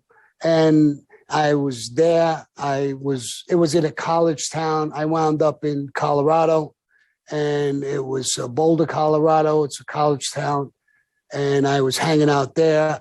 I met a couple of, people, and I played chess with some people. I'm a chess player, and friendly like that. But no, it wasn't party time. It was like doing time on the outside. I wanted to get done with the witness protection program and go home. And so when I got done with it, I did that. Sorry, I'm condensed on my time, so I just want to get in the last thing. So you go back to your real name and your life, and we talked earlier about whether that was scary in terms of like people are going to come get me, and sure enough, some tried. And you wind up like, to me, it's just so like, I get it, because if you're in a life of crime, maybe it's hard to get out, but you wind up dealing drugs and going back to prison for 20 years, almost 20 years. How did you let that happen? How did that happen? Now, on that one subject, but that's exactly what happened. I wasn't dealing drugs. It was ecstasy, which they consider a high drug. And it was that's all it was. It was no heroin. It was not cocaine. It was nothing crack. It was ecstasy, which is a bullshit drug. They put it on a level. But anyway, I didn't even do that. There's a thing coming out, a documentary that we're working on, and me, my daughter, my son, and I'm tied up on the contract with that documentary that's going to talk about that little part of my life. So I don't think I could talk about that, or I'll get my head handed to me, because I'm in contract with it now. Well, that's so fine. That's fine. But so we'll stay tuned to wait for your longer take on that. But you get out of jail in 2017. And now what? Right? So now, how old are you now? 77. 77 years old. You and your wife divorced, but it sounds like she's still in your life and kind of a business partner now. We talked about your daughter, Karen. You have a son as well. So, what next? What do you do with the time you have left? Well, she's not my business. She's not my business partner. She's not my business partner. I'm her bitch. I work for her. She owns the company. She handles my rights, and I work for her. I do my podcast. I do some other things, and I do some things on my own. So we're not really partners, but we're close. We have kids, grandchildren. We've been divorced since 1991, and but we are close. And I'm still close with my kids, my grandchildren. And I do this. I couldn't find a better thing to do in retirement. I'm never going to go back to crime. I'm never going to do anything like that again. So I enjoy the social media stuff that I'm doing. I'm in this contract about the story of my life at that time with the ecstasy and all of that baloney. And is that the Salvatore? Is that the Salvatore? Or is that a different project? Because I know you've got your own short film series called The Salvatore that's coming out. Yes, the Salvatore. It's based on a true story, but it's not a true story. It's fiction, but it's me. Here's what it is. I get out of prison in 2017. I'm contacted by the FBI. My wife and children were in the program, supposedly, and they're all killed. And the FBI wants me to go after and follow some serial killer. And I agree to it. I don't want to do it at first. And they show me a picture of a dead woman and kids, and I agree to go after him. Now, I'm gonna say this here, but I'm not even supposed to be saying these things. But what happens is that these FBI guys got money from the mob, and they gave this serial killer my wife and kids' address, and he was supposed to go kill them. So they get the money, they break the link, and they got me. Now they got me going after him. Sounds a little confusing, but me going after him. No, I get it. It's sort of a real life crime drama. Yes, so this is going to come out on Sammy on his YouTube channel. So if you're not subscribed, you can see it there by doing so. In the minute we have left, rounding back to the discussion we had on faith and God at the top of the show, what do you make of it? A lot of folks, when they get to be 77 years old, start thinking about the afterlife and what possibly awaits and forgiveness and all of that. So how do you see what's next for you? You know, meeting a maker, making amends, asking for grace, for forgiveness. Is any of that important to you? It's important to, what's going to happen. I mean, I really don't believe that you go anywhere. I'll be honest with you. I don't think you go anywhere. But if I'm going to go anywhere, I'm a negotiator. I'll talk to him, and I'll talk to, I'm not going to ask for forgiveness. If you made me, then you made me. You could have stopped me anytime you wanted. I'm not going to, you made me what I am. I'm a lion. You made me that.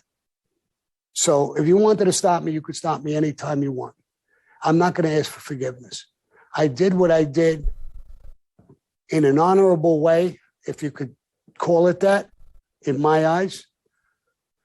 I never really took advantage of people. I never cheated. I never lied. I never bullshitted people to an extent, except for the government, because, of course, I couldn't tell them the truth, and I couldn't tell my family the truth of things I was doing. But I think that's understandable. And I really, I'm not looking for forgiveness of what I did and what that would mean. This is taught in the church. If you don't believe this, you're going to hell. I don't believe in all that bullshit. I really don't. If you don't believe what I say, you're going to hell. If you don't tell, I don't believe any of that. So I believe there is a God. I look up at the sky. I do artwork. I learned how to do artwork in prison. I look up at the sky. Who could do that? What artist in the world could do that? It's got to be a God. Life, you see kids, you see animals, you see things. Yep. Animals kill each other. So I don't believe in the stuff they tell us in religion. You know, I got it. I think God is fair. He's honorable if he's there. And I don't think I'll have too much of a problem. I think people bullshit about religion. I think they'll have more of a problem than I will. I got to leave it at that because we're coming up against a hard break. But I agree with you that God is fair and he is honorable. And I believe he will have the last say. Sammy the Bull Gravano, thank you so much for telling your story. And as I say, for what the mob says, giving testimony that led to, in their view, what the FBI has said, led to the demise of organized crime in New York. Amazing. All the best to you. His podcast is called Our Thing, and his miniseries, The Salvatore, is coming out next week. My God, what just happened? What just happened in that last 2 hours? My team and I were just talking about it. Just like went to a lot of places I did not expect. The thing about James Caan. But you know, there's something to be learned there, because we have been so fascinated by the mob in this country, so fascinated by the mob. And it is interesting to listen to somebody who was in it at the highest levels talk about how it works and what the ethical code actually looks like, right? Like some of that stuff at the end, I behaved honorably. That's how he sees it. How he believes in God, but doesn't think that there will be any judgment for him because he thinks God made him the way God made me alive. I mean, that stuff was very eye-opening to me in terms of how his brain works and how people can live a life like this. How could you live a life where you kill 19 people? I understand he says they agreed to live by the same code, but the rest of us who live by a very different code have trouble understanding any of this. And it's an organization that's had its tentacles in American society for 100+ years, right? So it's like, anyway, there's a lot to be learned. And our fascination with this group remains. It may be dwindling. It's not done in New York, but it's certainly not what it used to be. But it's still out there. And, it gets glorified in virtually every Hollywood movie still to this day. So I don't know. I enjoyed the exchange and I enjoyed listening to, his take on it. I obviously disagreed with a lot of his ethical conclusions, as I'm sure you did, but I learned a little bit, and I hope you did too.